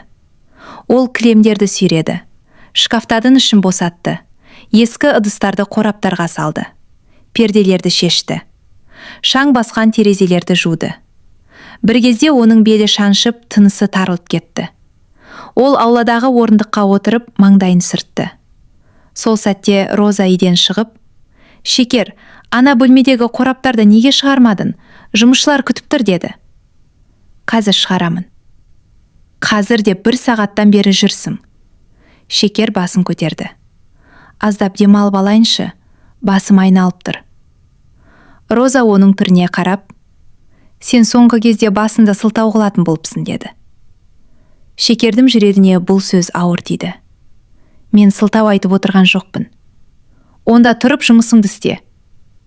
Шекер үнсіз орнынан тұрды. Осы сәтте қақпадан Нұрлан кіріп келді. Ол жұмыстан ерте сұранып шыққан еді. Әйелінің ауыр қорапты жалғыз көтеріп бара жатқанын көріп, асығыс жанына жетті. «Қой» деді ол. Қорапты қолынан алып жерге қойды. «Мен саған ауыр көтермей дедім ғой». Шекер кінәлі адамдай. «Жұмысшылар күтіп тұр» деді. Нұрлан Розаға қарады. «Сен неге көмектеспейсің?» «Мен шаңға аллергиям бар». «Ал Шекердің денсаулығы емес пе? Ол өзі істеймін» деді. «Ол бәріне істеймін» дейді. Өйткені сендердің қабақтарына қарайды. Роза бірден даусын көтерді. «Тағы бізді кінәлап тұрсың ба?» «Кінәлап тұрған жоқпын. Көріп тұрғанымды айтып тұрмын». Күләш сыртқа шықты. «Не болды тағы?» Нұрлан жердегі ауыр қорапты көрсетті. «Мұны неге Шекер жалғыз көтереді? Үйге келін не үшін керек?» Осы сөзден кейін Нұрлан бір сәт үнсіз қалды. Шекер енесіне қарады. Күләш бұл сөзді еш қысылмай айтқан еді. «Анашым, келін үйге ауыр көтеру үшін келмейді» деді Нұрлан. «Сен маған келіннің не үшін келетін үйретпей-ақ қой». «Онда мен тағы айтамын. Шекер менің әйелім. Ол ешкімнің жалшысы емес». Күләш ашудан дірілдеп кетті. «Біз оны жалшы қылып отырмыз ба? Күнде таңнан кешке дейін бүкіл жұмысты соған істетсеңіздер, оның несі басқа?» Роза мен Гүлмира бірден сөзге араласты. «Бізде үйде қарап отырған жоқпыз». Әркім өз шамасына қарай істейді. Нұрлан оларға күле қарады. «Өз шамаларың перде таңдауға ғана жете ме?» Гүлмира ренжіген кейіп танытты. «Сен бізді әйелің үшін қорлап тұрсың». «Мен ешкімді қорлап тұрған жоқпын. Бірақ өздерін істемейтін жұмысты Шекерге міндет қылмаңдар». Күләш жұмысшылардан ұялғандай жан-жағына қарады. «Үйге кіріп сөйлесіңдер». «Сөйлесетін нәрсе анық. Шекер бүгіннен бастап ештеңе көтермейді. Қалғанын бәріміз бірге істейміз». Нұрлан сырт киімін шешіп, қораптарды өзі тасуға кірісті. Шекер оның соңынан еріп көмектескісі келгенде, «Сен отыр» деді. «Жалғыз өзің шашайсың». «Шашасам демаламын. Сен секілді құлап қалғанша жүрмеймін». Шекер оның сөзінен өзіне айтуған ренішті сезді. Күйеуі оған ашулы емес еді. Оның өзін аямағанына қиналып жүрген. Сол күні Нұрлан кешке дейін жұмысшыларға көмектесті. Ал Күләш бұған іштей қатты наразы болды. Кешкі астан кейін ол баласын жеке шақырды. «Нұрлан, саған бір сөз айтайын». «Айтыңыз». «Шекерді осылай қорғай берсен, ол ертең басымызға шығады. Ол ешкімнің басына шығып жүрген жоқ. Қазір момын болып жүр. Келіннің бәрі басында момын болады. Сіз оны 4 жылға жоқ уақыттан бері білесіз. Бір рет қарсы сөйлегенін көрдіңіз бе?» Күләш жауап бермеді. «Оны неге сонша ұнатпайсыз?» деп сұрады Нұрлан. «Ұнатпаймын деп кім айтты? Онда неге үнемі кемшілік іздейсіз?» Күләш ұзақ үнсіз қалды. Содан кейін терезеге қарап, «Бұл үйге түскен келін үйдің жағдайын жасау керек» деді. «Ол жасап жүр. Тек жұмыс істеумен болмайды. Келін келгенде үйге береке, абырой, жағдай келуі керек». Нұрлан анасының не айтқысы келгенін түсінді. Сізге оның 4 күнінің ақшасы керек болды ма? Күләш бірден бұрылды. Олай деме. Сонда не? Қазір заман басқа. Жақсы жерден қыз алсаң, балаң да көтеріледі. Құда жежаттың да салмағы болады. Мен Шекерді құдасының салмағы үшін алған жоқпын. Сен сезімге ердің. Иә, және өкінбеймін. Күләш ауыр күрсінді. Ерлан ақылды болды. Жағдайы бар жердің қызын алып жатыр. Нұрлан анасына ұзақ қарады. Сонда сіз үшін менің әйелімнің адамгершілігінен Айсұлудың әкесінің ақшасы маңызды ма? Мен олай деген жоқпын. Бірақ ойыңыз сол. Күләш үндемей қалды. Нұрлан бөлмеден шығып кеткен соң, есіктің ар жағында тұрған Шекерді көрді. Ол қолында бүктелген төсек жаймалары бар, үнсіз тұр екен. Олардың әңгімесін естігені жүзінен байқалды. Шекер, мен бөлмеге жайма апара жатыр едім, деді ол асығыс. Сен бәрін естідің бе? Шекер жауап бермеді. Нұрлан жаймаларды оның қолынан алды. Анамның сөзіне мән берме. Ол шындықты айтты. Қандай шындықты? Менің отбасының жағдайы жоқ. Оның саған қандай қатысы бар? Шекер төмер қарады. Мүмкін апа мені содан ұнатпайтын шығар. Бұл сенің кемшілігің емес. Бірақ мен бұл үйге ештеңе әкелген жоқпын. Нұрлан қабағын түйді. Сен өзіңді әкелдің. Шекер оған қарады. Маған да, бұл үйге де сенен артық не керек? Апаға керек сияқты. Нұрлан оның жүзін алақанына алды. Анамның қателігін өзінің кемшілігін деп қабылдама. Шекердің көзіне жас келді. Мен барымды салып жүрмін, Нұрлан. Білемін. Бір күні ол мені де қызындай көрер деп ойладым. Мүмкін көреді. Нұрлан мұны Шекерді жұбату үшін айтты, бірақ өзі де оған сенбеді. Тойға дайындық күн сайын күшейе түсті. Күләш болашақ құдалардан ұялмау үшін жаңа ыдыстар алды. Үйге үлкен тоңазытқыш әкелінді. Қонақ бөлмеге қымбат кілем төселді. Ерлан мен Айсұлуға арналған бөлмеге жаңа төсек, айнасы үлкен шкаф және жалтыраған ақ түсті үстел қойылды. Шекер мен Нұрлан тұратын бөлмеде болса, ескі шкаф пен сықырлайтын кереует сол күйі қалды. Бір күні Гүлмира Айсұлудың бөлмесін реттеп жүріп, қандай әдемі болды. Шекердің бөлмесінен мүлде бөлек, деді. Роза күліп, әр келінге өзіне сай ғой, деп жауап берді. Шекер бұл сөзді дәлізден естіп қалды. Ол қолындағы таза сүлгілерді қаттырақ қысып алды. Бөлмесіне кірген соң жан-жағына қарады. Қабырғадағы тұсқағаздың бір бұрышы ашылып қалған. Керезенің тұтқасы дұрыс жабылмайды. Шкафтың бір есігі қисайып тұр. Олар 4 жыл бойы осы бөлмеде тұрды. Шекер бір ретте жаңартып беруді сұрамаған. Өйткені үйдің жағдайын түсінді. Ал енді екінші келінге 1 айдың ішінде жаңа бөлме жасалды. Ол затқа қызығып тұрған жоқ еді. Оны ауыртқаны айырмашылықтың соншалықты ашық көрсетілуі болатын. Кешке Нұрлан оның көңілсіз отырғанын байқады. Не болды? Ештеңе. Сен ештеңе дегенде бірдеңе болғанын білемін. Шекер терезеге қарады. Біздің бөлме жаман ба? Нұрлан сұрақтың қайдан шыққанын бірден түсінді. Жаман емес? Айсұлудың бөлмесі әдемі болды. Қаласаң бізде жаңартамыз. Жоқ, маған зат керек емес. Онда не? Шекер біраз үнсіз қалды. Сенің анаң мені бұл үйге келін болған адам деп қабылдамады ма екен? Неге олай ойлайсың? Мен келгенде бәрі басқаша еді. Тойдың ертеңіне ыдыс жуып отырдым. Бөлмемізді өзім тазаладым. Ешкім шашадың деген жоқ. Ал Айсұлу әлі келмей жатып, бәрі дайын. Нұрлан оның сөзін бөлмей тыңдады. Мүмкін оның әкесі бай болғандықтан шығар, деді Шекер. Апа соны мақтаныш көріп жүр. Солай болса ол дұрыс емес. Мен қызғанып тұрған жоқпын. Білемін. Айсұлудың жақсы бөлмеде тұрғанына қарсы емеспін. Тек менің де бір кезде осы үйге қуанып келген жас келін болғанымды ешкім есіне алмайтын сияқты. Нұрланның жүрегі ауырды. Ол әйелінің жанына отырып қолын ұстады. Мен есімде сақтаймын. Шекер жымиғандай болды. Сен ғана. Бұл үйде сен үшін кім не істемесе де, мен сенің қандай адам екеніңді білемін. Кейде сенің қолдауың болмағанда не істер едің деп ойлаймын. Ондайды ойлама. Мен әрқашан жаныңдамын. Нұрлан оның маңдайынан сүйді. Той өткен соң бөлек шығамыз. Шекер бұл жолы бірден жоқ демеді. Апа ренжиді. Ренжісе де бір күні түсінеді. Ал Ерлан мен Айсұлу осында қалады ғой. Иә. Шекер ойға шомды.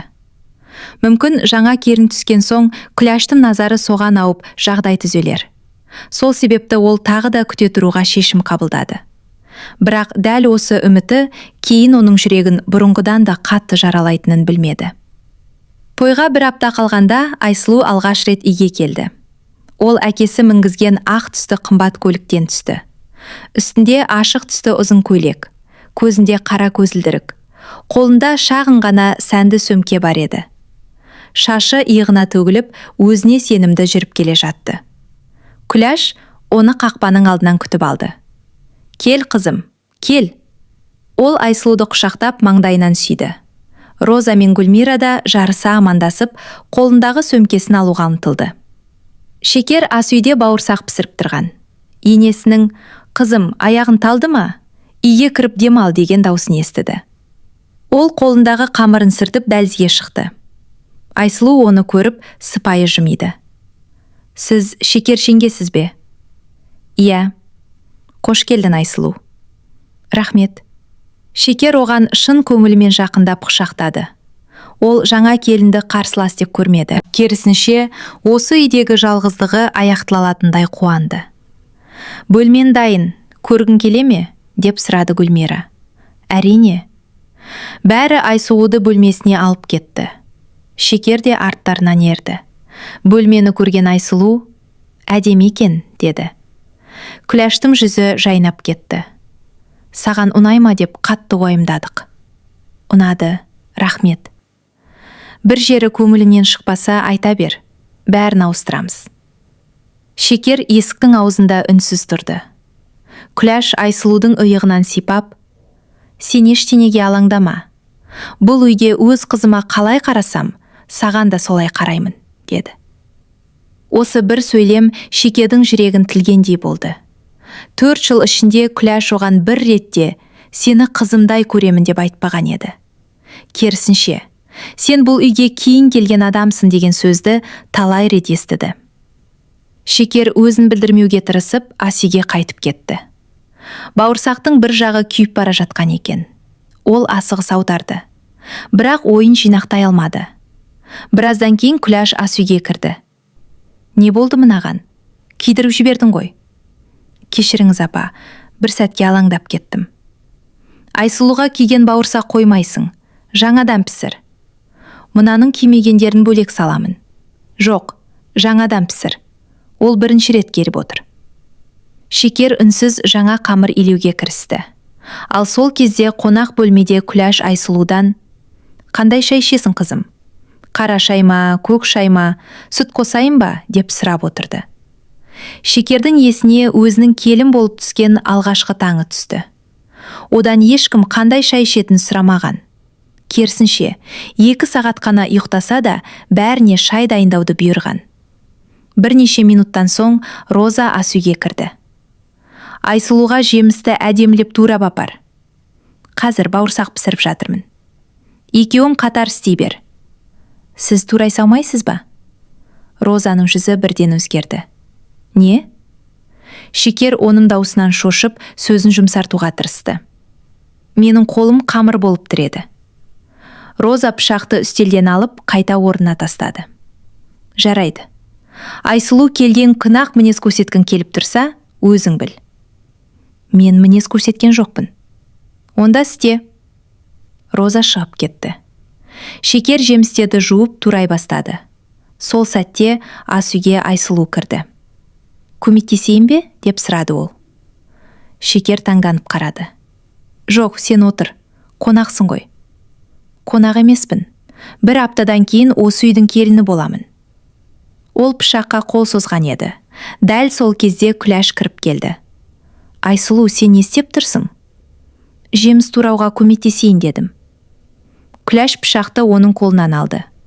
Жоқ, қызым, қолыңды кесіп аласың. Шекер өз істейді. Айсұлу сәл ыңғайсызданып қалды. Екеуміз істесек кез бітеді ғой.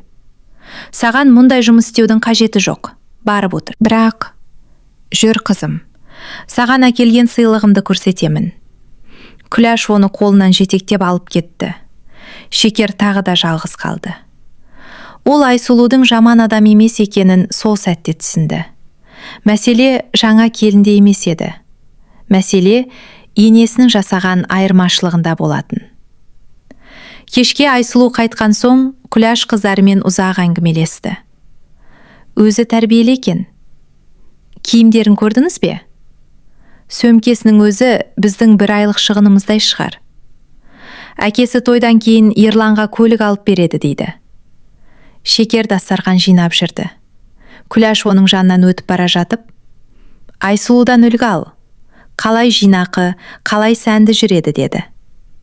Шекер қолындағы кесені үстелге қойды. Жақсы апа. Өзі байдың қызы болса да кішіпейіл. Шекер үнсіз қалды.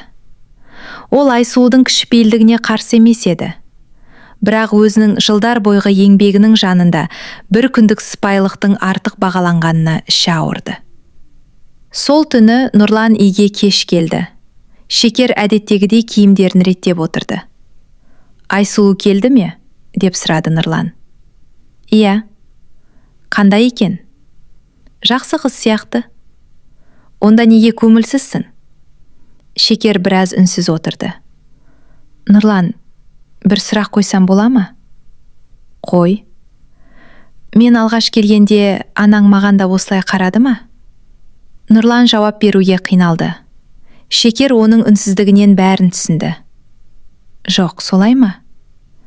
Шекер, мен қызғанып отырған жоқпын. Тек өзіңді түсінгім келеді. Нұрлан оның жанына келіп отырды. Анам Айсұлудың отбасына бола артық көңіл бөліп жүр. Демек, менің ата-анам кедей болғаны үшін мен аз құрметке лайық болдым ба? Жоқ. Бірақ осы үйде солай болып тұр ғой. Нұрлан оның қолын ұстады. Сен ешкімнен кем емессің. Оны сен ғана айтасың. Менің айтқаным саған жеткіліксіз бе? Шекер күйеуіне қарады. Жеткілікті.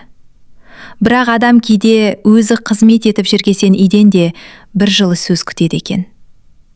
Нұрлан әйелін құшағына басты. Той өтсін. Сосын бөлек шығамыз. Бұл жолы шешімім өзгермейді. Шекер оның кеудесіне басын қойып көзін жұмды. Бірақ той өткеннен кейін бұл үйде сондай жағдай орын алатын еді. Шекер кетуді кейінге қалдыруға мәжбүр болатын. Ал Айсұлу келін болып түскен алғашқы күннен бастап, Күләштің 2 келінге 2 түрлі ереже қойғаны бүкіл үйге анық көрінетін еді. Шекер таңғы 5-те тұрса, бұл оның міндеті. Айсұлу таңғы 10-ға дейін ұйықтаса, о шаршаған. Шекер тамақты дұрыс жасамаса, тәрбиесіз. Айсұлу ас үйге кірмесе, нәзік өскен. Шекердің төркіні 1 қап ұн әкелсе, аз. Айсұлудың әкесі 1 қымбат сыйлық берсе, бүкіл ауылға мақтан. Осы айырмашылық күн өткен сайын тереңдей беретін еді. Ал бір күні Шекердің сабырына ғана емес, Нұрланның да төзіміне шек қойылатын болды. Айсұлудың тойы үлкен мейрамханада өтті. Қаладағы ең қымбат залдардың бірі арнайы безендірілген. Ақ гүлдер, алтын түсті шамдар, ұзын дастарқандар, сахнадағы тірі музыка, бәрі де Күләштің бұрын көрмеген сән салтанат еді. Ол той бойы жүзінен күлкі кетірмеді. Кіммен сөйлессе де, құдамыз өте сыйлы адам, қызын ештеңеден кем қылмай өсірген, деп мақтанып жүрді. Роза мен Гүлмира да жаңа киімдерін киіп, қонақтардың арасында ерекше көңілді жүрді.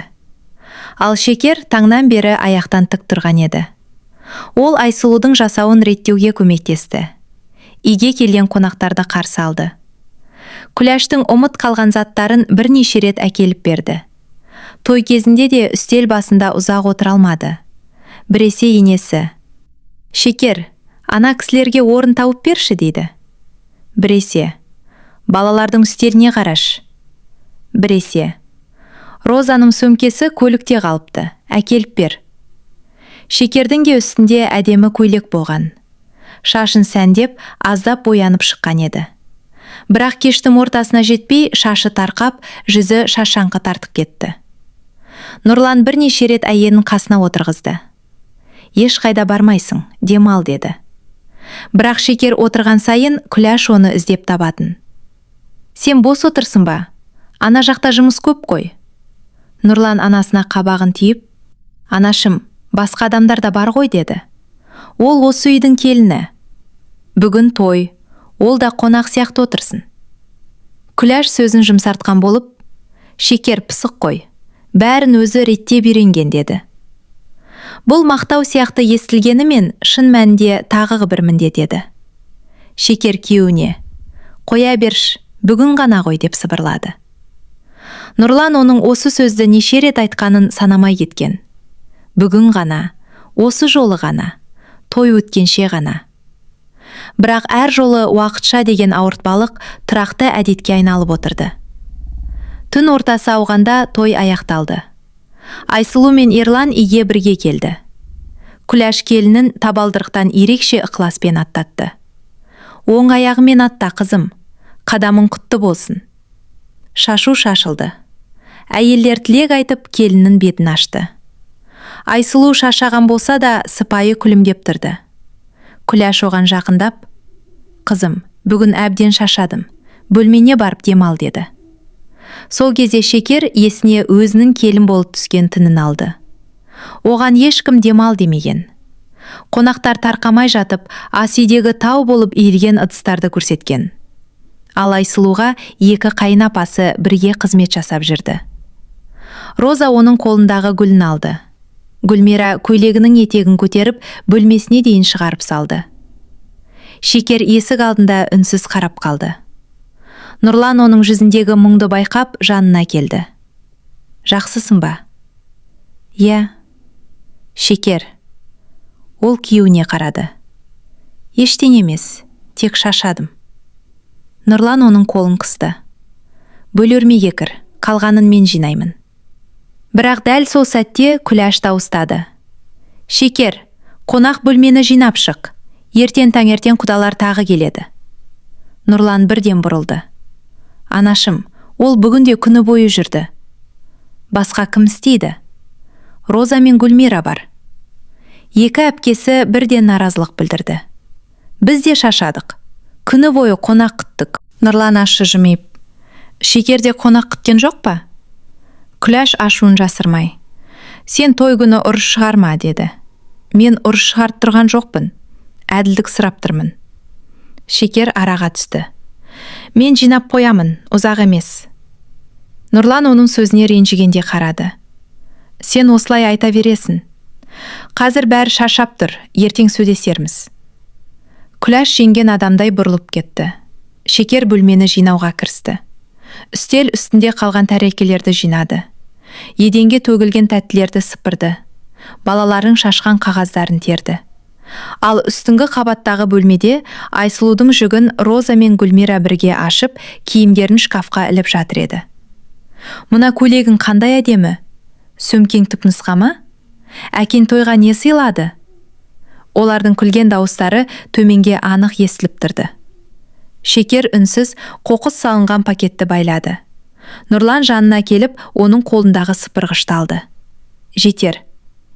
Аз қалды». «Шекер, мен сенің бәріне төзе бергеніңе ашуланамын». «Маған ба?» «Жоқ, сенің өзіңді аямағаныңа». Шекер көзін төмен түсірді. «Бүгін Айсұлудың қуанышты күні, жамандық болмасын». «Сенің қуанышты күніңге саған осылай қарады ма?» Шекер жауап бере алмады. Нұрлан оның үнсіздігінен ақ бәрін түсінді. «Көрдің бе?» «Көрдім», деді Шекер баяу. Бұл оның алғаш рет айырмашылықта ашық мойындауы еді. Нұрлан сыпырғышты қабырғаға сүйеп қойды. «Осы үйден кетеміз». «Қазір ме?»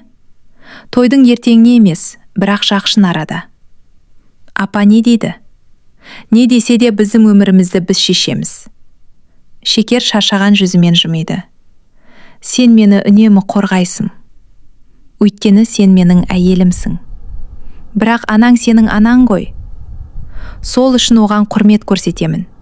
Бірақ құрмет көрсету әділетсіздікке үнсіз қарау емес. Олар бөлмені бірге жинап бітірді. Таңғы 3-ке жақындағанда ғана жатты. Шекер көзін жұмғанда енді таңертең біраз ұйықтайтын шығармын деп ойлады. Бірақ таңғы сағат 6-да есік қағылды. Шекер, тұр! Күләштің даусы еді. Шекер көзін ашып, бір сәт қайда жатқанын түсінбей қалды. Нұрлан сағатына қарады. Таңғы 6 ғой. Есік тағы қағылды. Құдалар ерте келеді, шай дайында. Нұрлан орнынан тұрды. Анашым, Шекер түнгі 3-ке дейін жинады. Мен де ұйықтаған жоқпын. Онда өзіңіз де біраз демалыңыз. Маған ақыл айтпа, келін тұрсын. Шекер асығыс орнынан қозғала бергенде Нұрлан оны тоқтатты. Жат. Құдалар келеді екен. Сен де адамсың. Нұрлан. Ол есікті ашты. Күләш дәлізде тұр екен. Не болды? Деді ол. Шекер ұйықтайды. Не? Ол түнде 3-ке дейін жұмыс істеді. Құдалар келгенде шайды кім береді? Роза мен Гүлмира. Күләштің қабағы түйілді. Олар да тойдан шаршады. Шекер шаршамайды ма? Ол келін. Айсұлу да келін.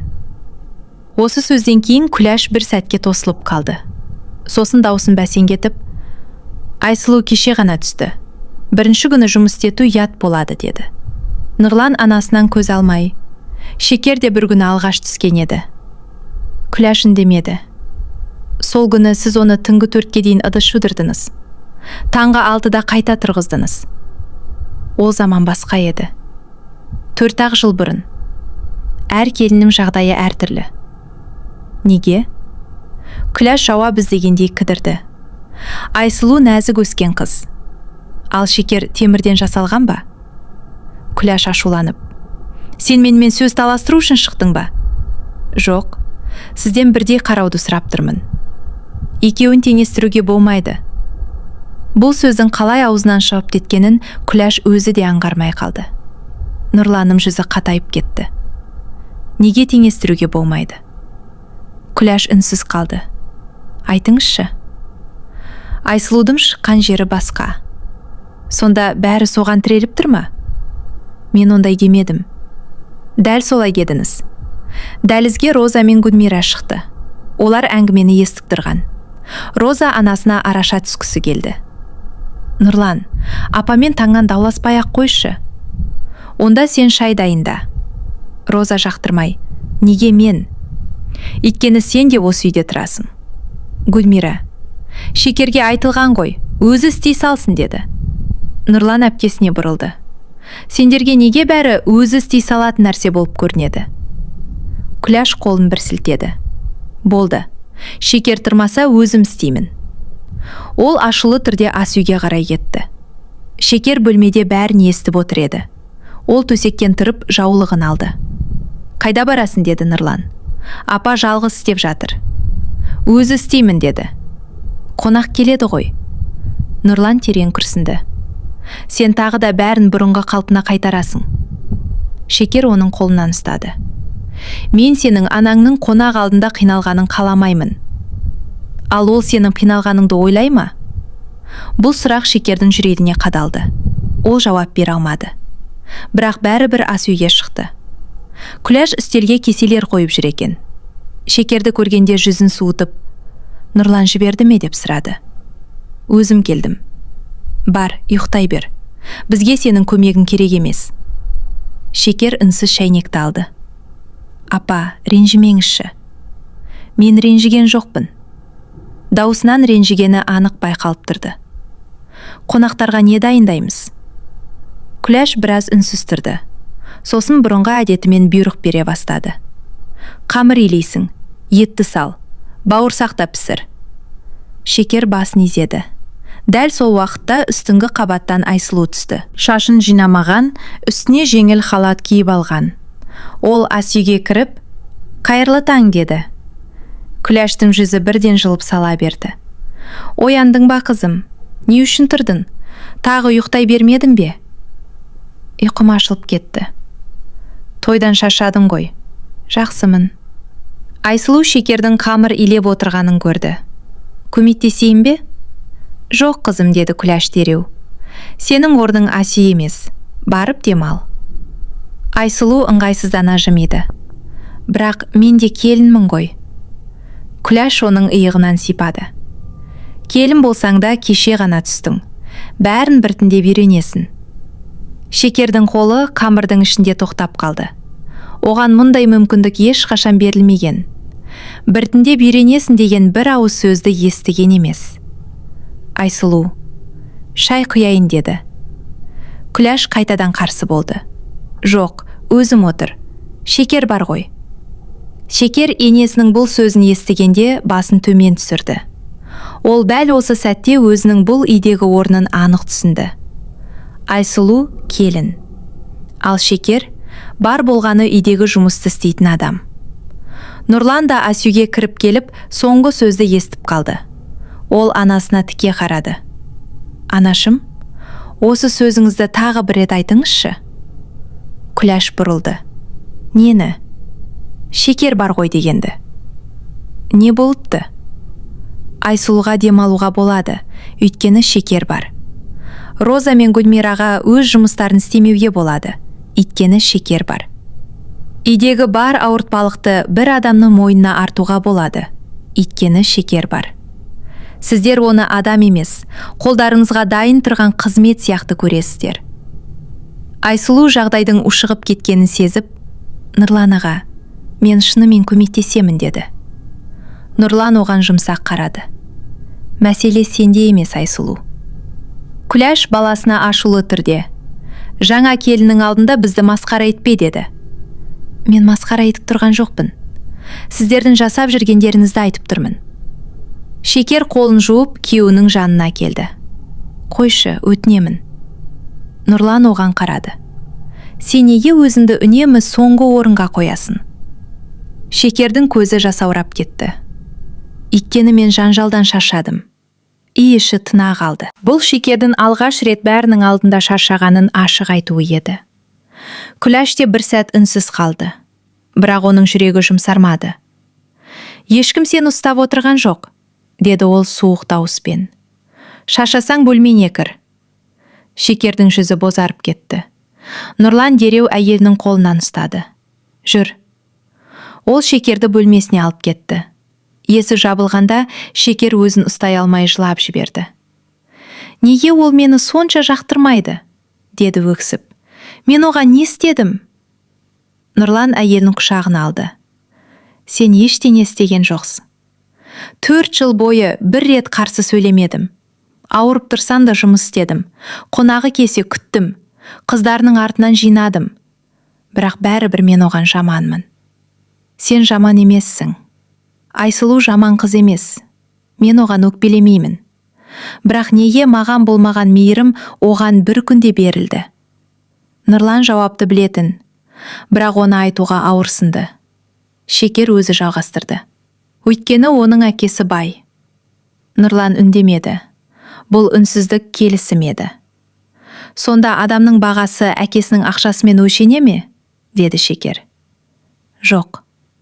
Бірақ бұл үйде солай. Нұрлан оның көз жасын сүртті. Мен бүгін пәтер іздеймін. Шекер бұл жолы қарсы болмады. Ол тек жарайды, деді. Осы бір сөз Нұрланды таңғалдырды. 4 жыл бойы әзірге күтейік деп келген әйел алғаш рет кетуге келіскен еді. Бұл Шекердің шыдамай қалғанын білдіретін. Бірақ дәл сол күні түстен кейін күтпеген оқиға болды. Күләш құдаларды шығарып салып ас үйге кіргенде кенет кеудесін ұстап қалды. Апа, деді Шекер. Күләштің жүзі бозарып тынысы тарылды. Ол орындыққа отыра алмай қабырғаға сүйенді. Кеудем қысып барады. Шекер бірден жанына жүгірді. Нұрлан, Ерлан! Үй іші абыр-сабыр болды. Айсұлу қорқып тұрып қалды. Роза жылап жіберді. Гүлмира не істерін білмеді. Ал Шекер енесін жерге жатқызып жастық әкелді. Апа, маған қараңыз. Терең дем алыңыз. Ол жедел жәрдем шақырды. Күләштің дәрілерін тауып берді. Маңдайын сүртті. Қолынан ұстап отырды. Нұрлан анасының жанына жеткенде Шекер бәрін реттеп қойған еді. Жедел жәрдем келіп, Күләшті ауруханаға алып кетті. Дәрігерлер оның жүрек қысымы қатты көтерілгенін, біраз уақыт тынығып, күтім қажет екенін айтты. Күләш бірнеше күн ауруханада жататын болды. Аурухананың дәлізінде бәрі үнсіз отырды.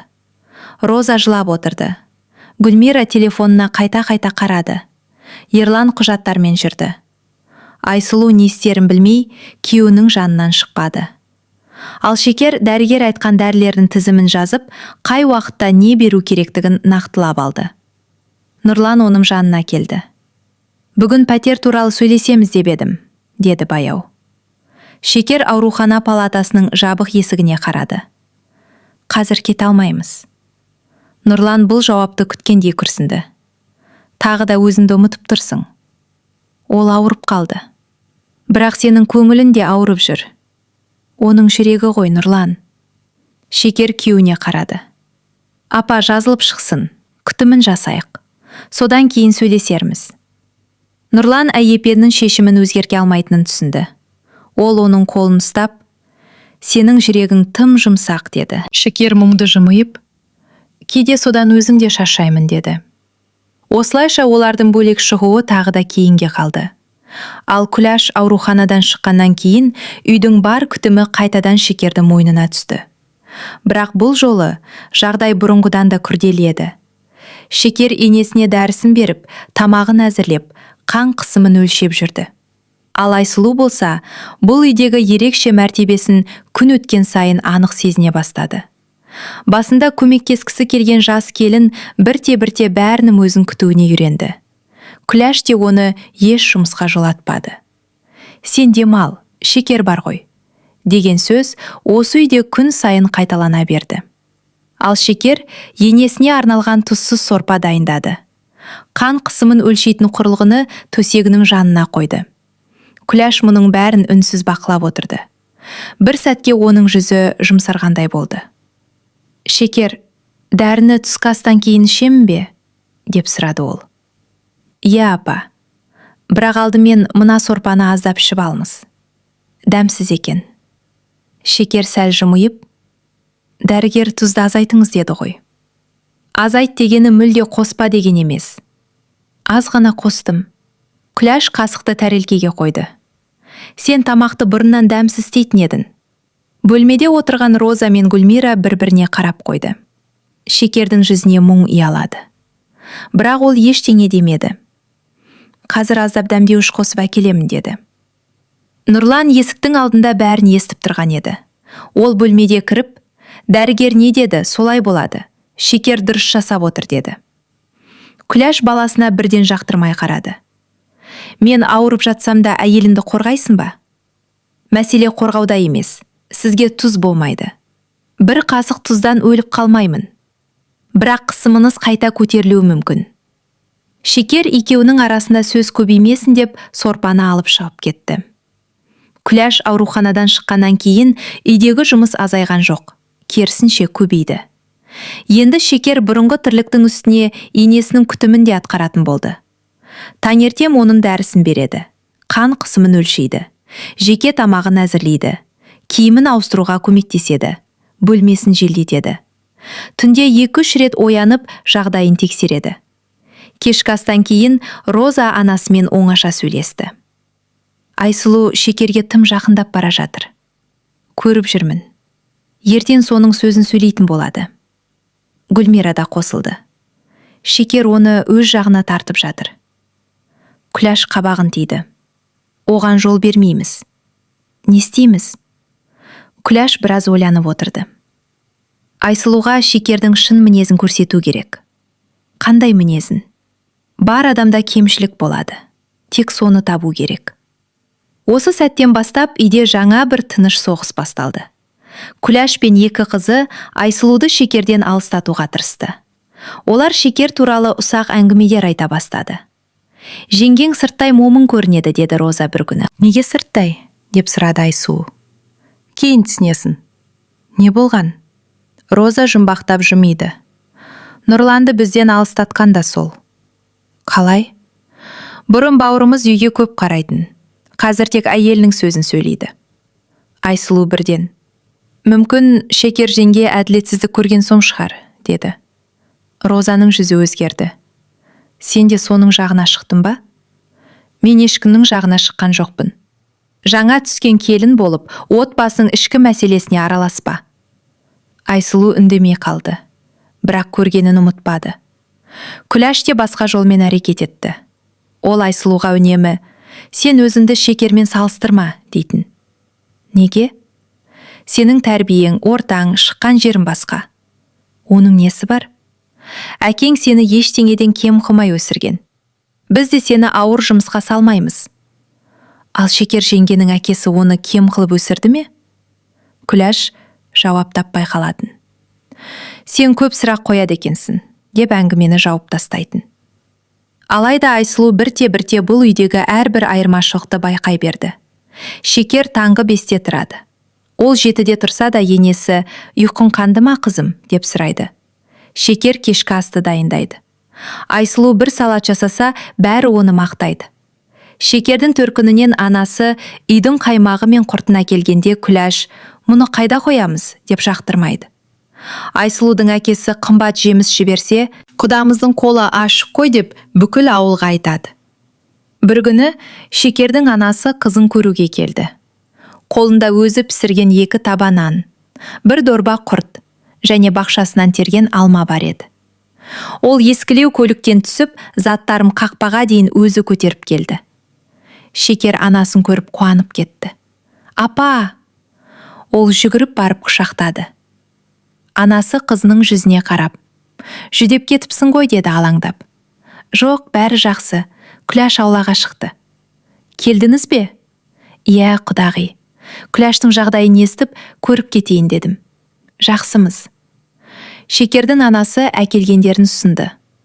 Үйдің дәмі деп аздап нан, құрт әкелдім. Күләш дорбаға көз тастап, әуре болыпсыз, деді салқын ғана. Дәл осы уақытта аулаға үлкен көлік кірді. Жүргізуші жүксалғыштан бірнеше қорап түсірді. Айсұлудың әкесі жемістер, тәттілер және дәріханадан алынған қымбат дәрумендер жіберіпті.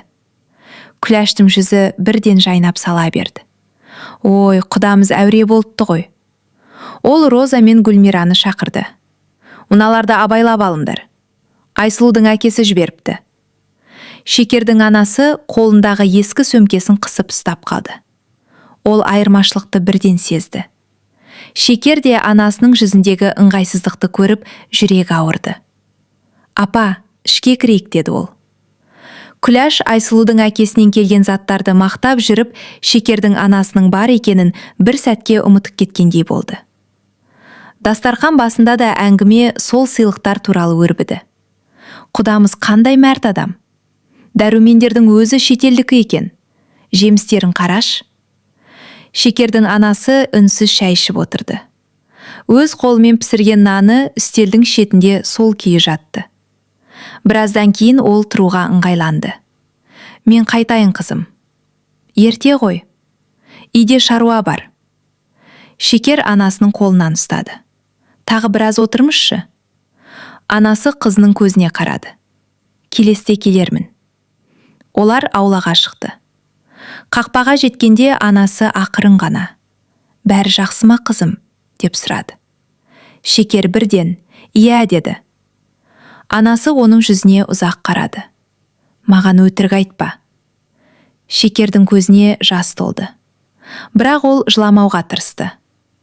Нұрлан жақсы, мені үнемі қорғайды. Ал қалғандары ше? Шекер үнсіз қалды. Анасы бәрін түсінді. Қызым, біздің жағдайымыз қарапайым болған үшін басынды төмен түсірме. Мен түсірмеймін. Шекер анасының иығына басын қойды. Мен шыдаймын. Анасы оның шашынан сипады. Шыдау әрқашан дұрыс шешім емес. Осы сөзді айтқан соң ол кетіп қалды. Шекер қақпаның алдында ұзақ тұрды. Сол түні Нұрлан тағы да бөлек шығу жайын айтты. Бұл жолы нақты пәтер тауып қойғанын да жеткізді. 2 бөлмелі, жұмысыма жақын, мектебіне де автобус жүреді. Шекер үнсіз тыңдады. Келесі айда көшсеп болады, деді Нұрлан. Шекер ұзақ ойланып, жарайды, деді. Нұрлан оның келісіміне қуанды. Бірақ олар бұл шешімді үйдегілерге айтып үлгермеді. Өйткені бірнеше күннен кейін Шекер өзінің аяғы ауыр екенін білді. Шекер өзінің аяғы ауыр екенін алғашында ешкімге айтпады. Тіпті Нұрланға да. Бірнеше күннен бері таңертең жүрегі айнып, истерге сезімтал болып жүрген. Мектепте сабақ беріп тұрғанда басы айналып, орындыққа отырып қалатын сәттері көбейді.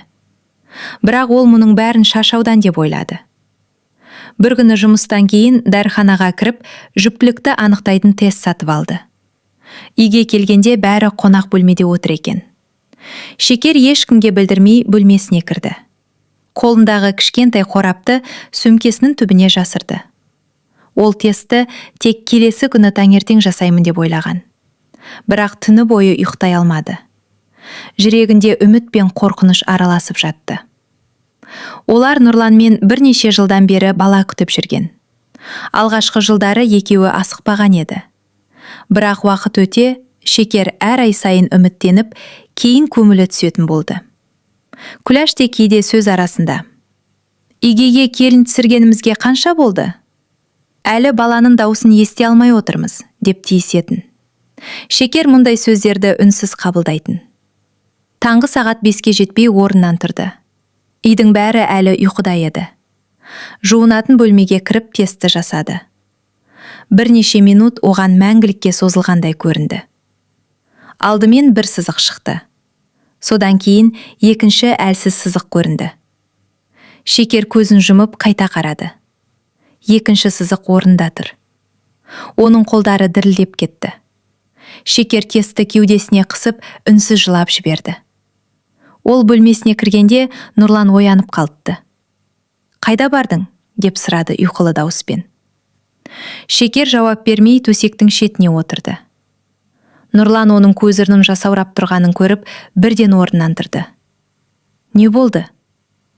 Шекер қолындағы тестті оған созды. Нұрлан алғашында түсінбей қарады. Сосын 2 сызықты көріп, жүзі өзгеріп кетті. "Бұл..." Шекер басын изеді. "Иә, рас па? Солай сияқты." Нұрлан тестті қолына алып қайта қарады. Содан кейін әйелін құшақтап алды. "Шекер", оның даусы дірілдеп шықты. "Біз ата-ана боламыз ба?" "Дәрігерге барып нақтылау керек." "Барамыз, бүгін-ақ барамыз." Нұрлан әйелінің маңдайынан, шашынан, қолынан қайта сүйді. Шекер күліп тұрып жылады. "Ақырыншы, біреу естіп қалады." Нұрлан сол күні жұмысына бармайтынын айтты. Шекер де мектептен сұранып қалды. Екеуі емханаға бірге барды. Тексеруден кейін дәрігер жүктіліктің ерте мерзімі екенін растады. Бірақ Шекердің ағзасы әлсірегенін, қан қысымы төмен екенін ескертті. "Сізге демалу керек", деді дәрігер. "Ауыр зат көтермеңіз. Уақытылы тамақтаныңыз. Жүйкеңізді барынша тыныш ұстаңыз." Үйге келгенде бәрі дастархан басында отырған.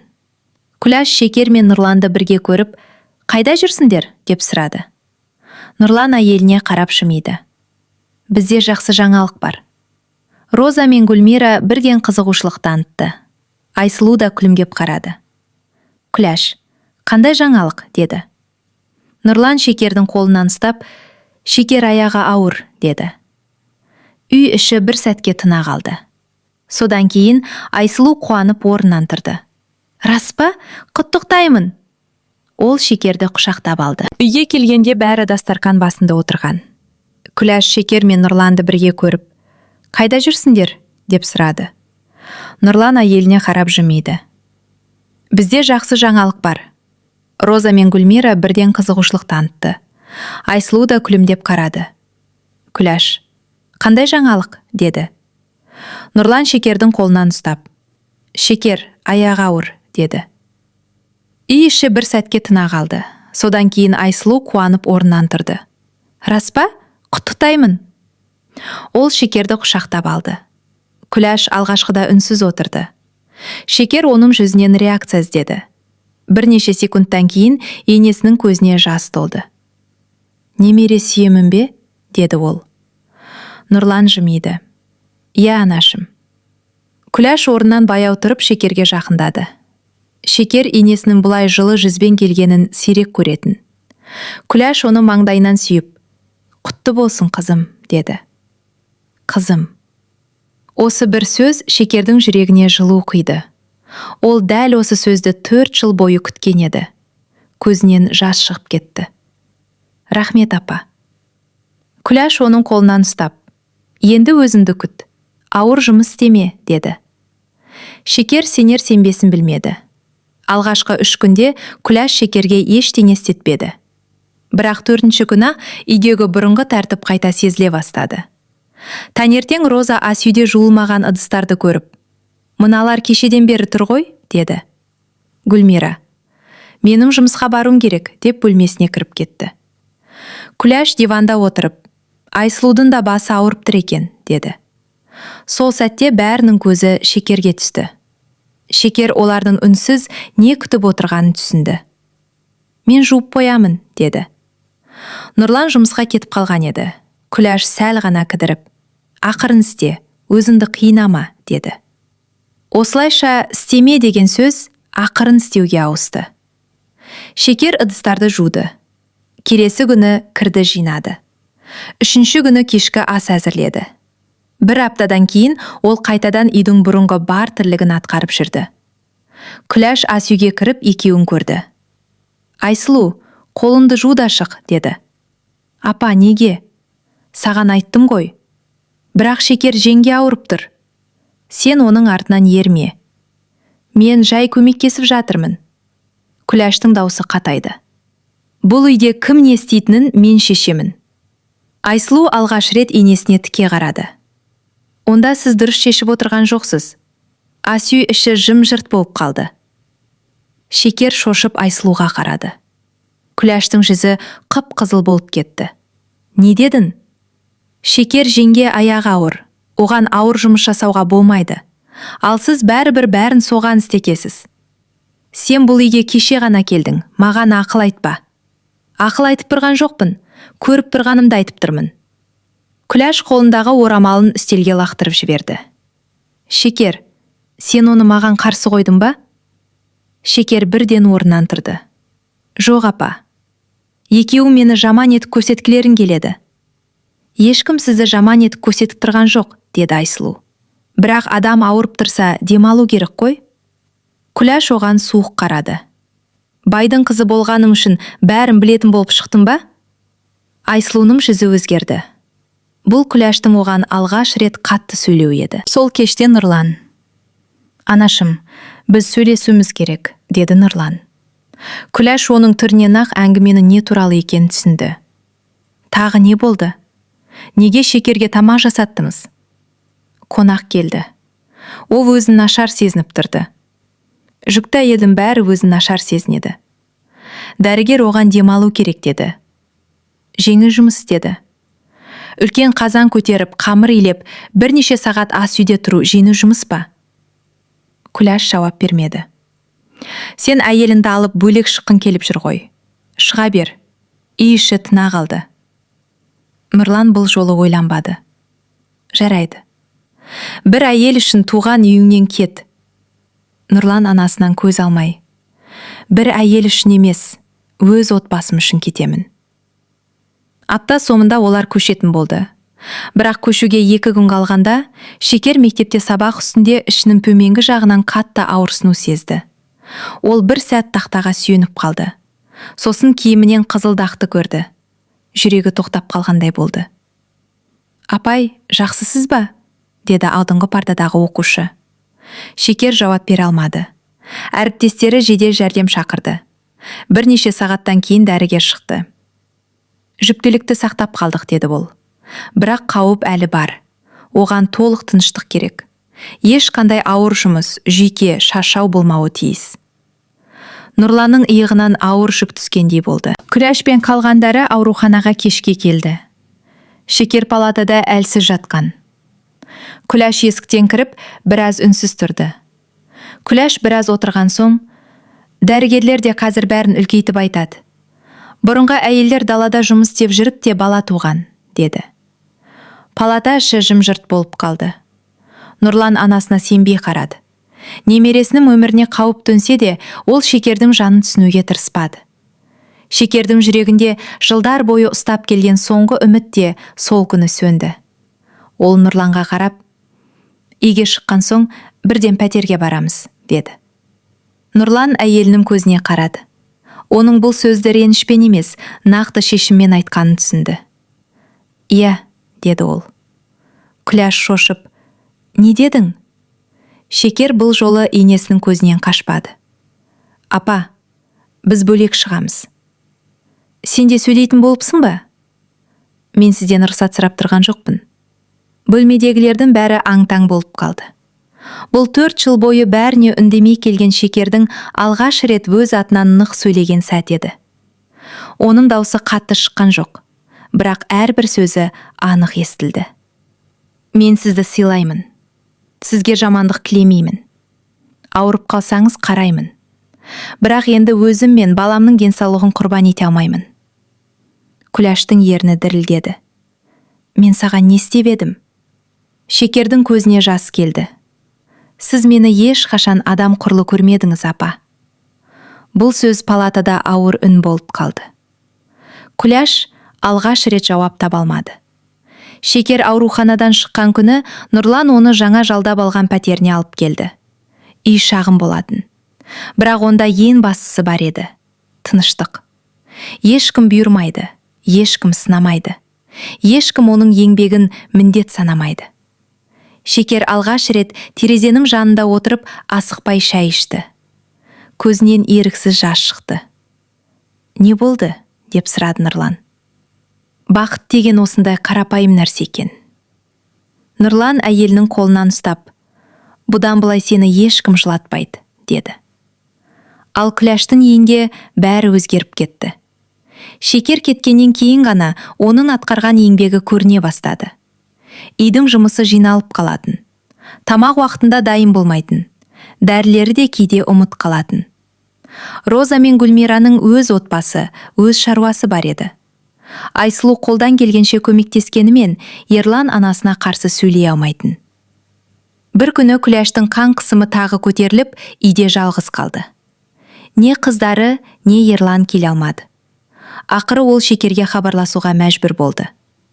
Шекер еш ойланбастан келді. Дәрісін берді. Жедел жәрдем шақырды. Жанына отырып, қолынан ұстап отырды. Күләш ұзақ үнсіз жатты. Сосын көзіне жас алып, «Сен келмейсің деп ойладым», деді. «Сіз жалғыз қалмауыңыз керек, апа». Күләш ауыр күрсінді. «Мен саған көп қиянат жасадым. Байдың қызына қызығып, кедейдің қызын бағаламадым. Сенің еңбегіңді міндет санадым. Ал сен болсаң, бүгін де маған бірінші болып жеттің». Шекер үндемей тыңдады. «Кешір мені, қызым». Шекердің де көзіне жас келді. «Мен сізді кешірдім, апа. Бірақ біз енді бөлек тұрамыз». Күләш басын изеді. «Дұрыс істедіңдер. Нұрлан сені менен алып кеткен жоқ. Ол өз отбасын қорғады». Осы сөзді айту Күләш үшін ең ауыр, бірақ ең шынайы мойындау болды. Уақыт өте келе Шекердің денсаулығы жақсарды. Жүктілігі де қалыпты өтті. Нұрлан әрдайым қасында болды. Дәрігерге бірге барды. Үйдің барлық ауыр жұмысын өзі істеді. Бірнеше айдан кейін олардың шаңырағында дүниеге сау ұл келді. Немересін алғаш қолына алған Күләш көзіне жас алып, «Мен саған ана бола алмадым. Бірақ сен маған қыз болдың», деді. Шекер күлімдеп, «Өткен өтті, апа. Ең бастысы бүгінгі татулық». Көп ұзамай Ерлан да өз қатесін түсінді. Айсұлумен бөлек шаңырақ көтерді. Сол кезде ғана олардың отбасы да тыныш өмір сүре бастады. Күләш екі ұлының үйіне кезек барып тұрды. Бірақ бұрынғыдай бұйырмайтын. Кеңес сұраса ғана ақыл айтатын. Өйткені ол өмірдің ең үлкен сабағын алған еді. Бір күні бүкіл отбасы дастархан басына жиналды. Немерелердің күлкісі үйді жаңғыртып тұрды. Күләш бәріне қарап, мен өмір бойы жақсы анамын деп ойладым. Бірақ бір үлкен қателік жіберіппін. Адамды байлығына қарап бағаладым. Ал шын байлық адамның жүрегінде екенін кеш түсіндім деді. Үй іші үнсіз қалды. Шекер орнынан тұрып, енесін құшақтады. Ең бастысы, сіз оны түсіндіңіз, апа. Күләш немересін құшағына алып, осы бала ешқашан адамды ақшасына, шыққан жеріне қарап бөлмесін. Адамды жүрегіне қарап бағаласын деді. Нұрлан әйеліне қарап жымиды. Шекер де күлімсіреді. Ол бұл күнді ұзақ күтті. Ақыры оның сабыры жеңді. Жақсылығы қайтты. Отбасы қайтадан отбасы болды. Қорытынды. Өмірде адамды байлығы емес, жүрегі биік етеді. Мейірім ешқашан жоғалмайды. Жақсылықтың қайтарымы міндетті түрде келеді. Ал шынайы отбасы бір-бірін басқаратын емес, бір-бірін қорғайтын адамдардан құралады.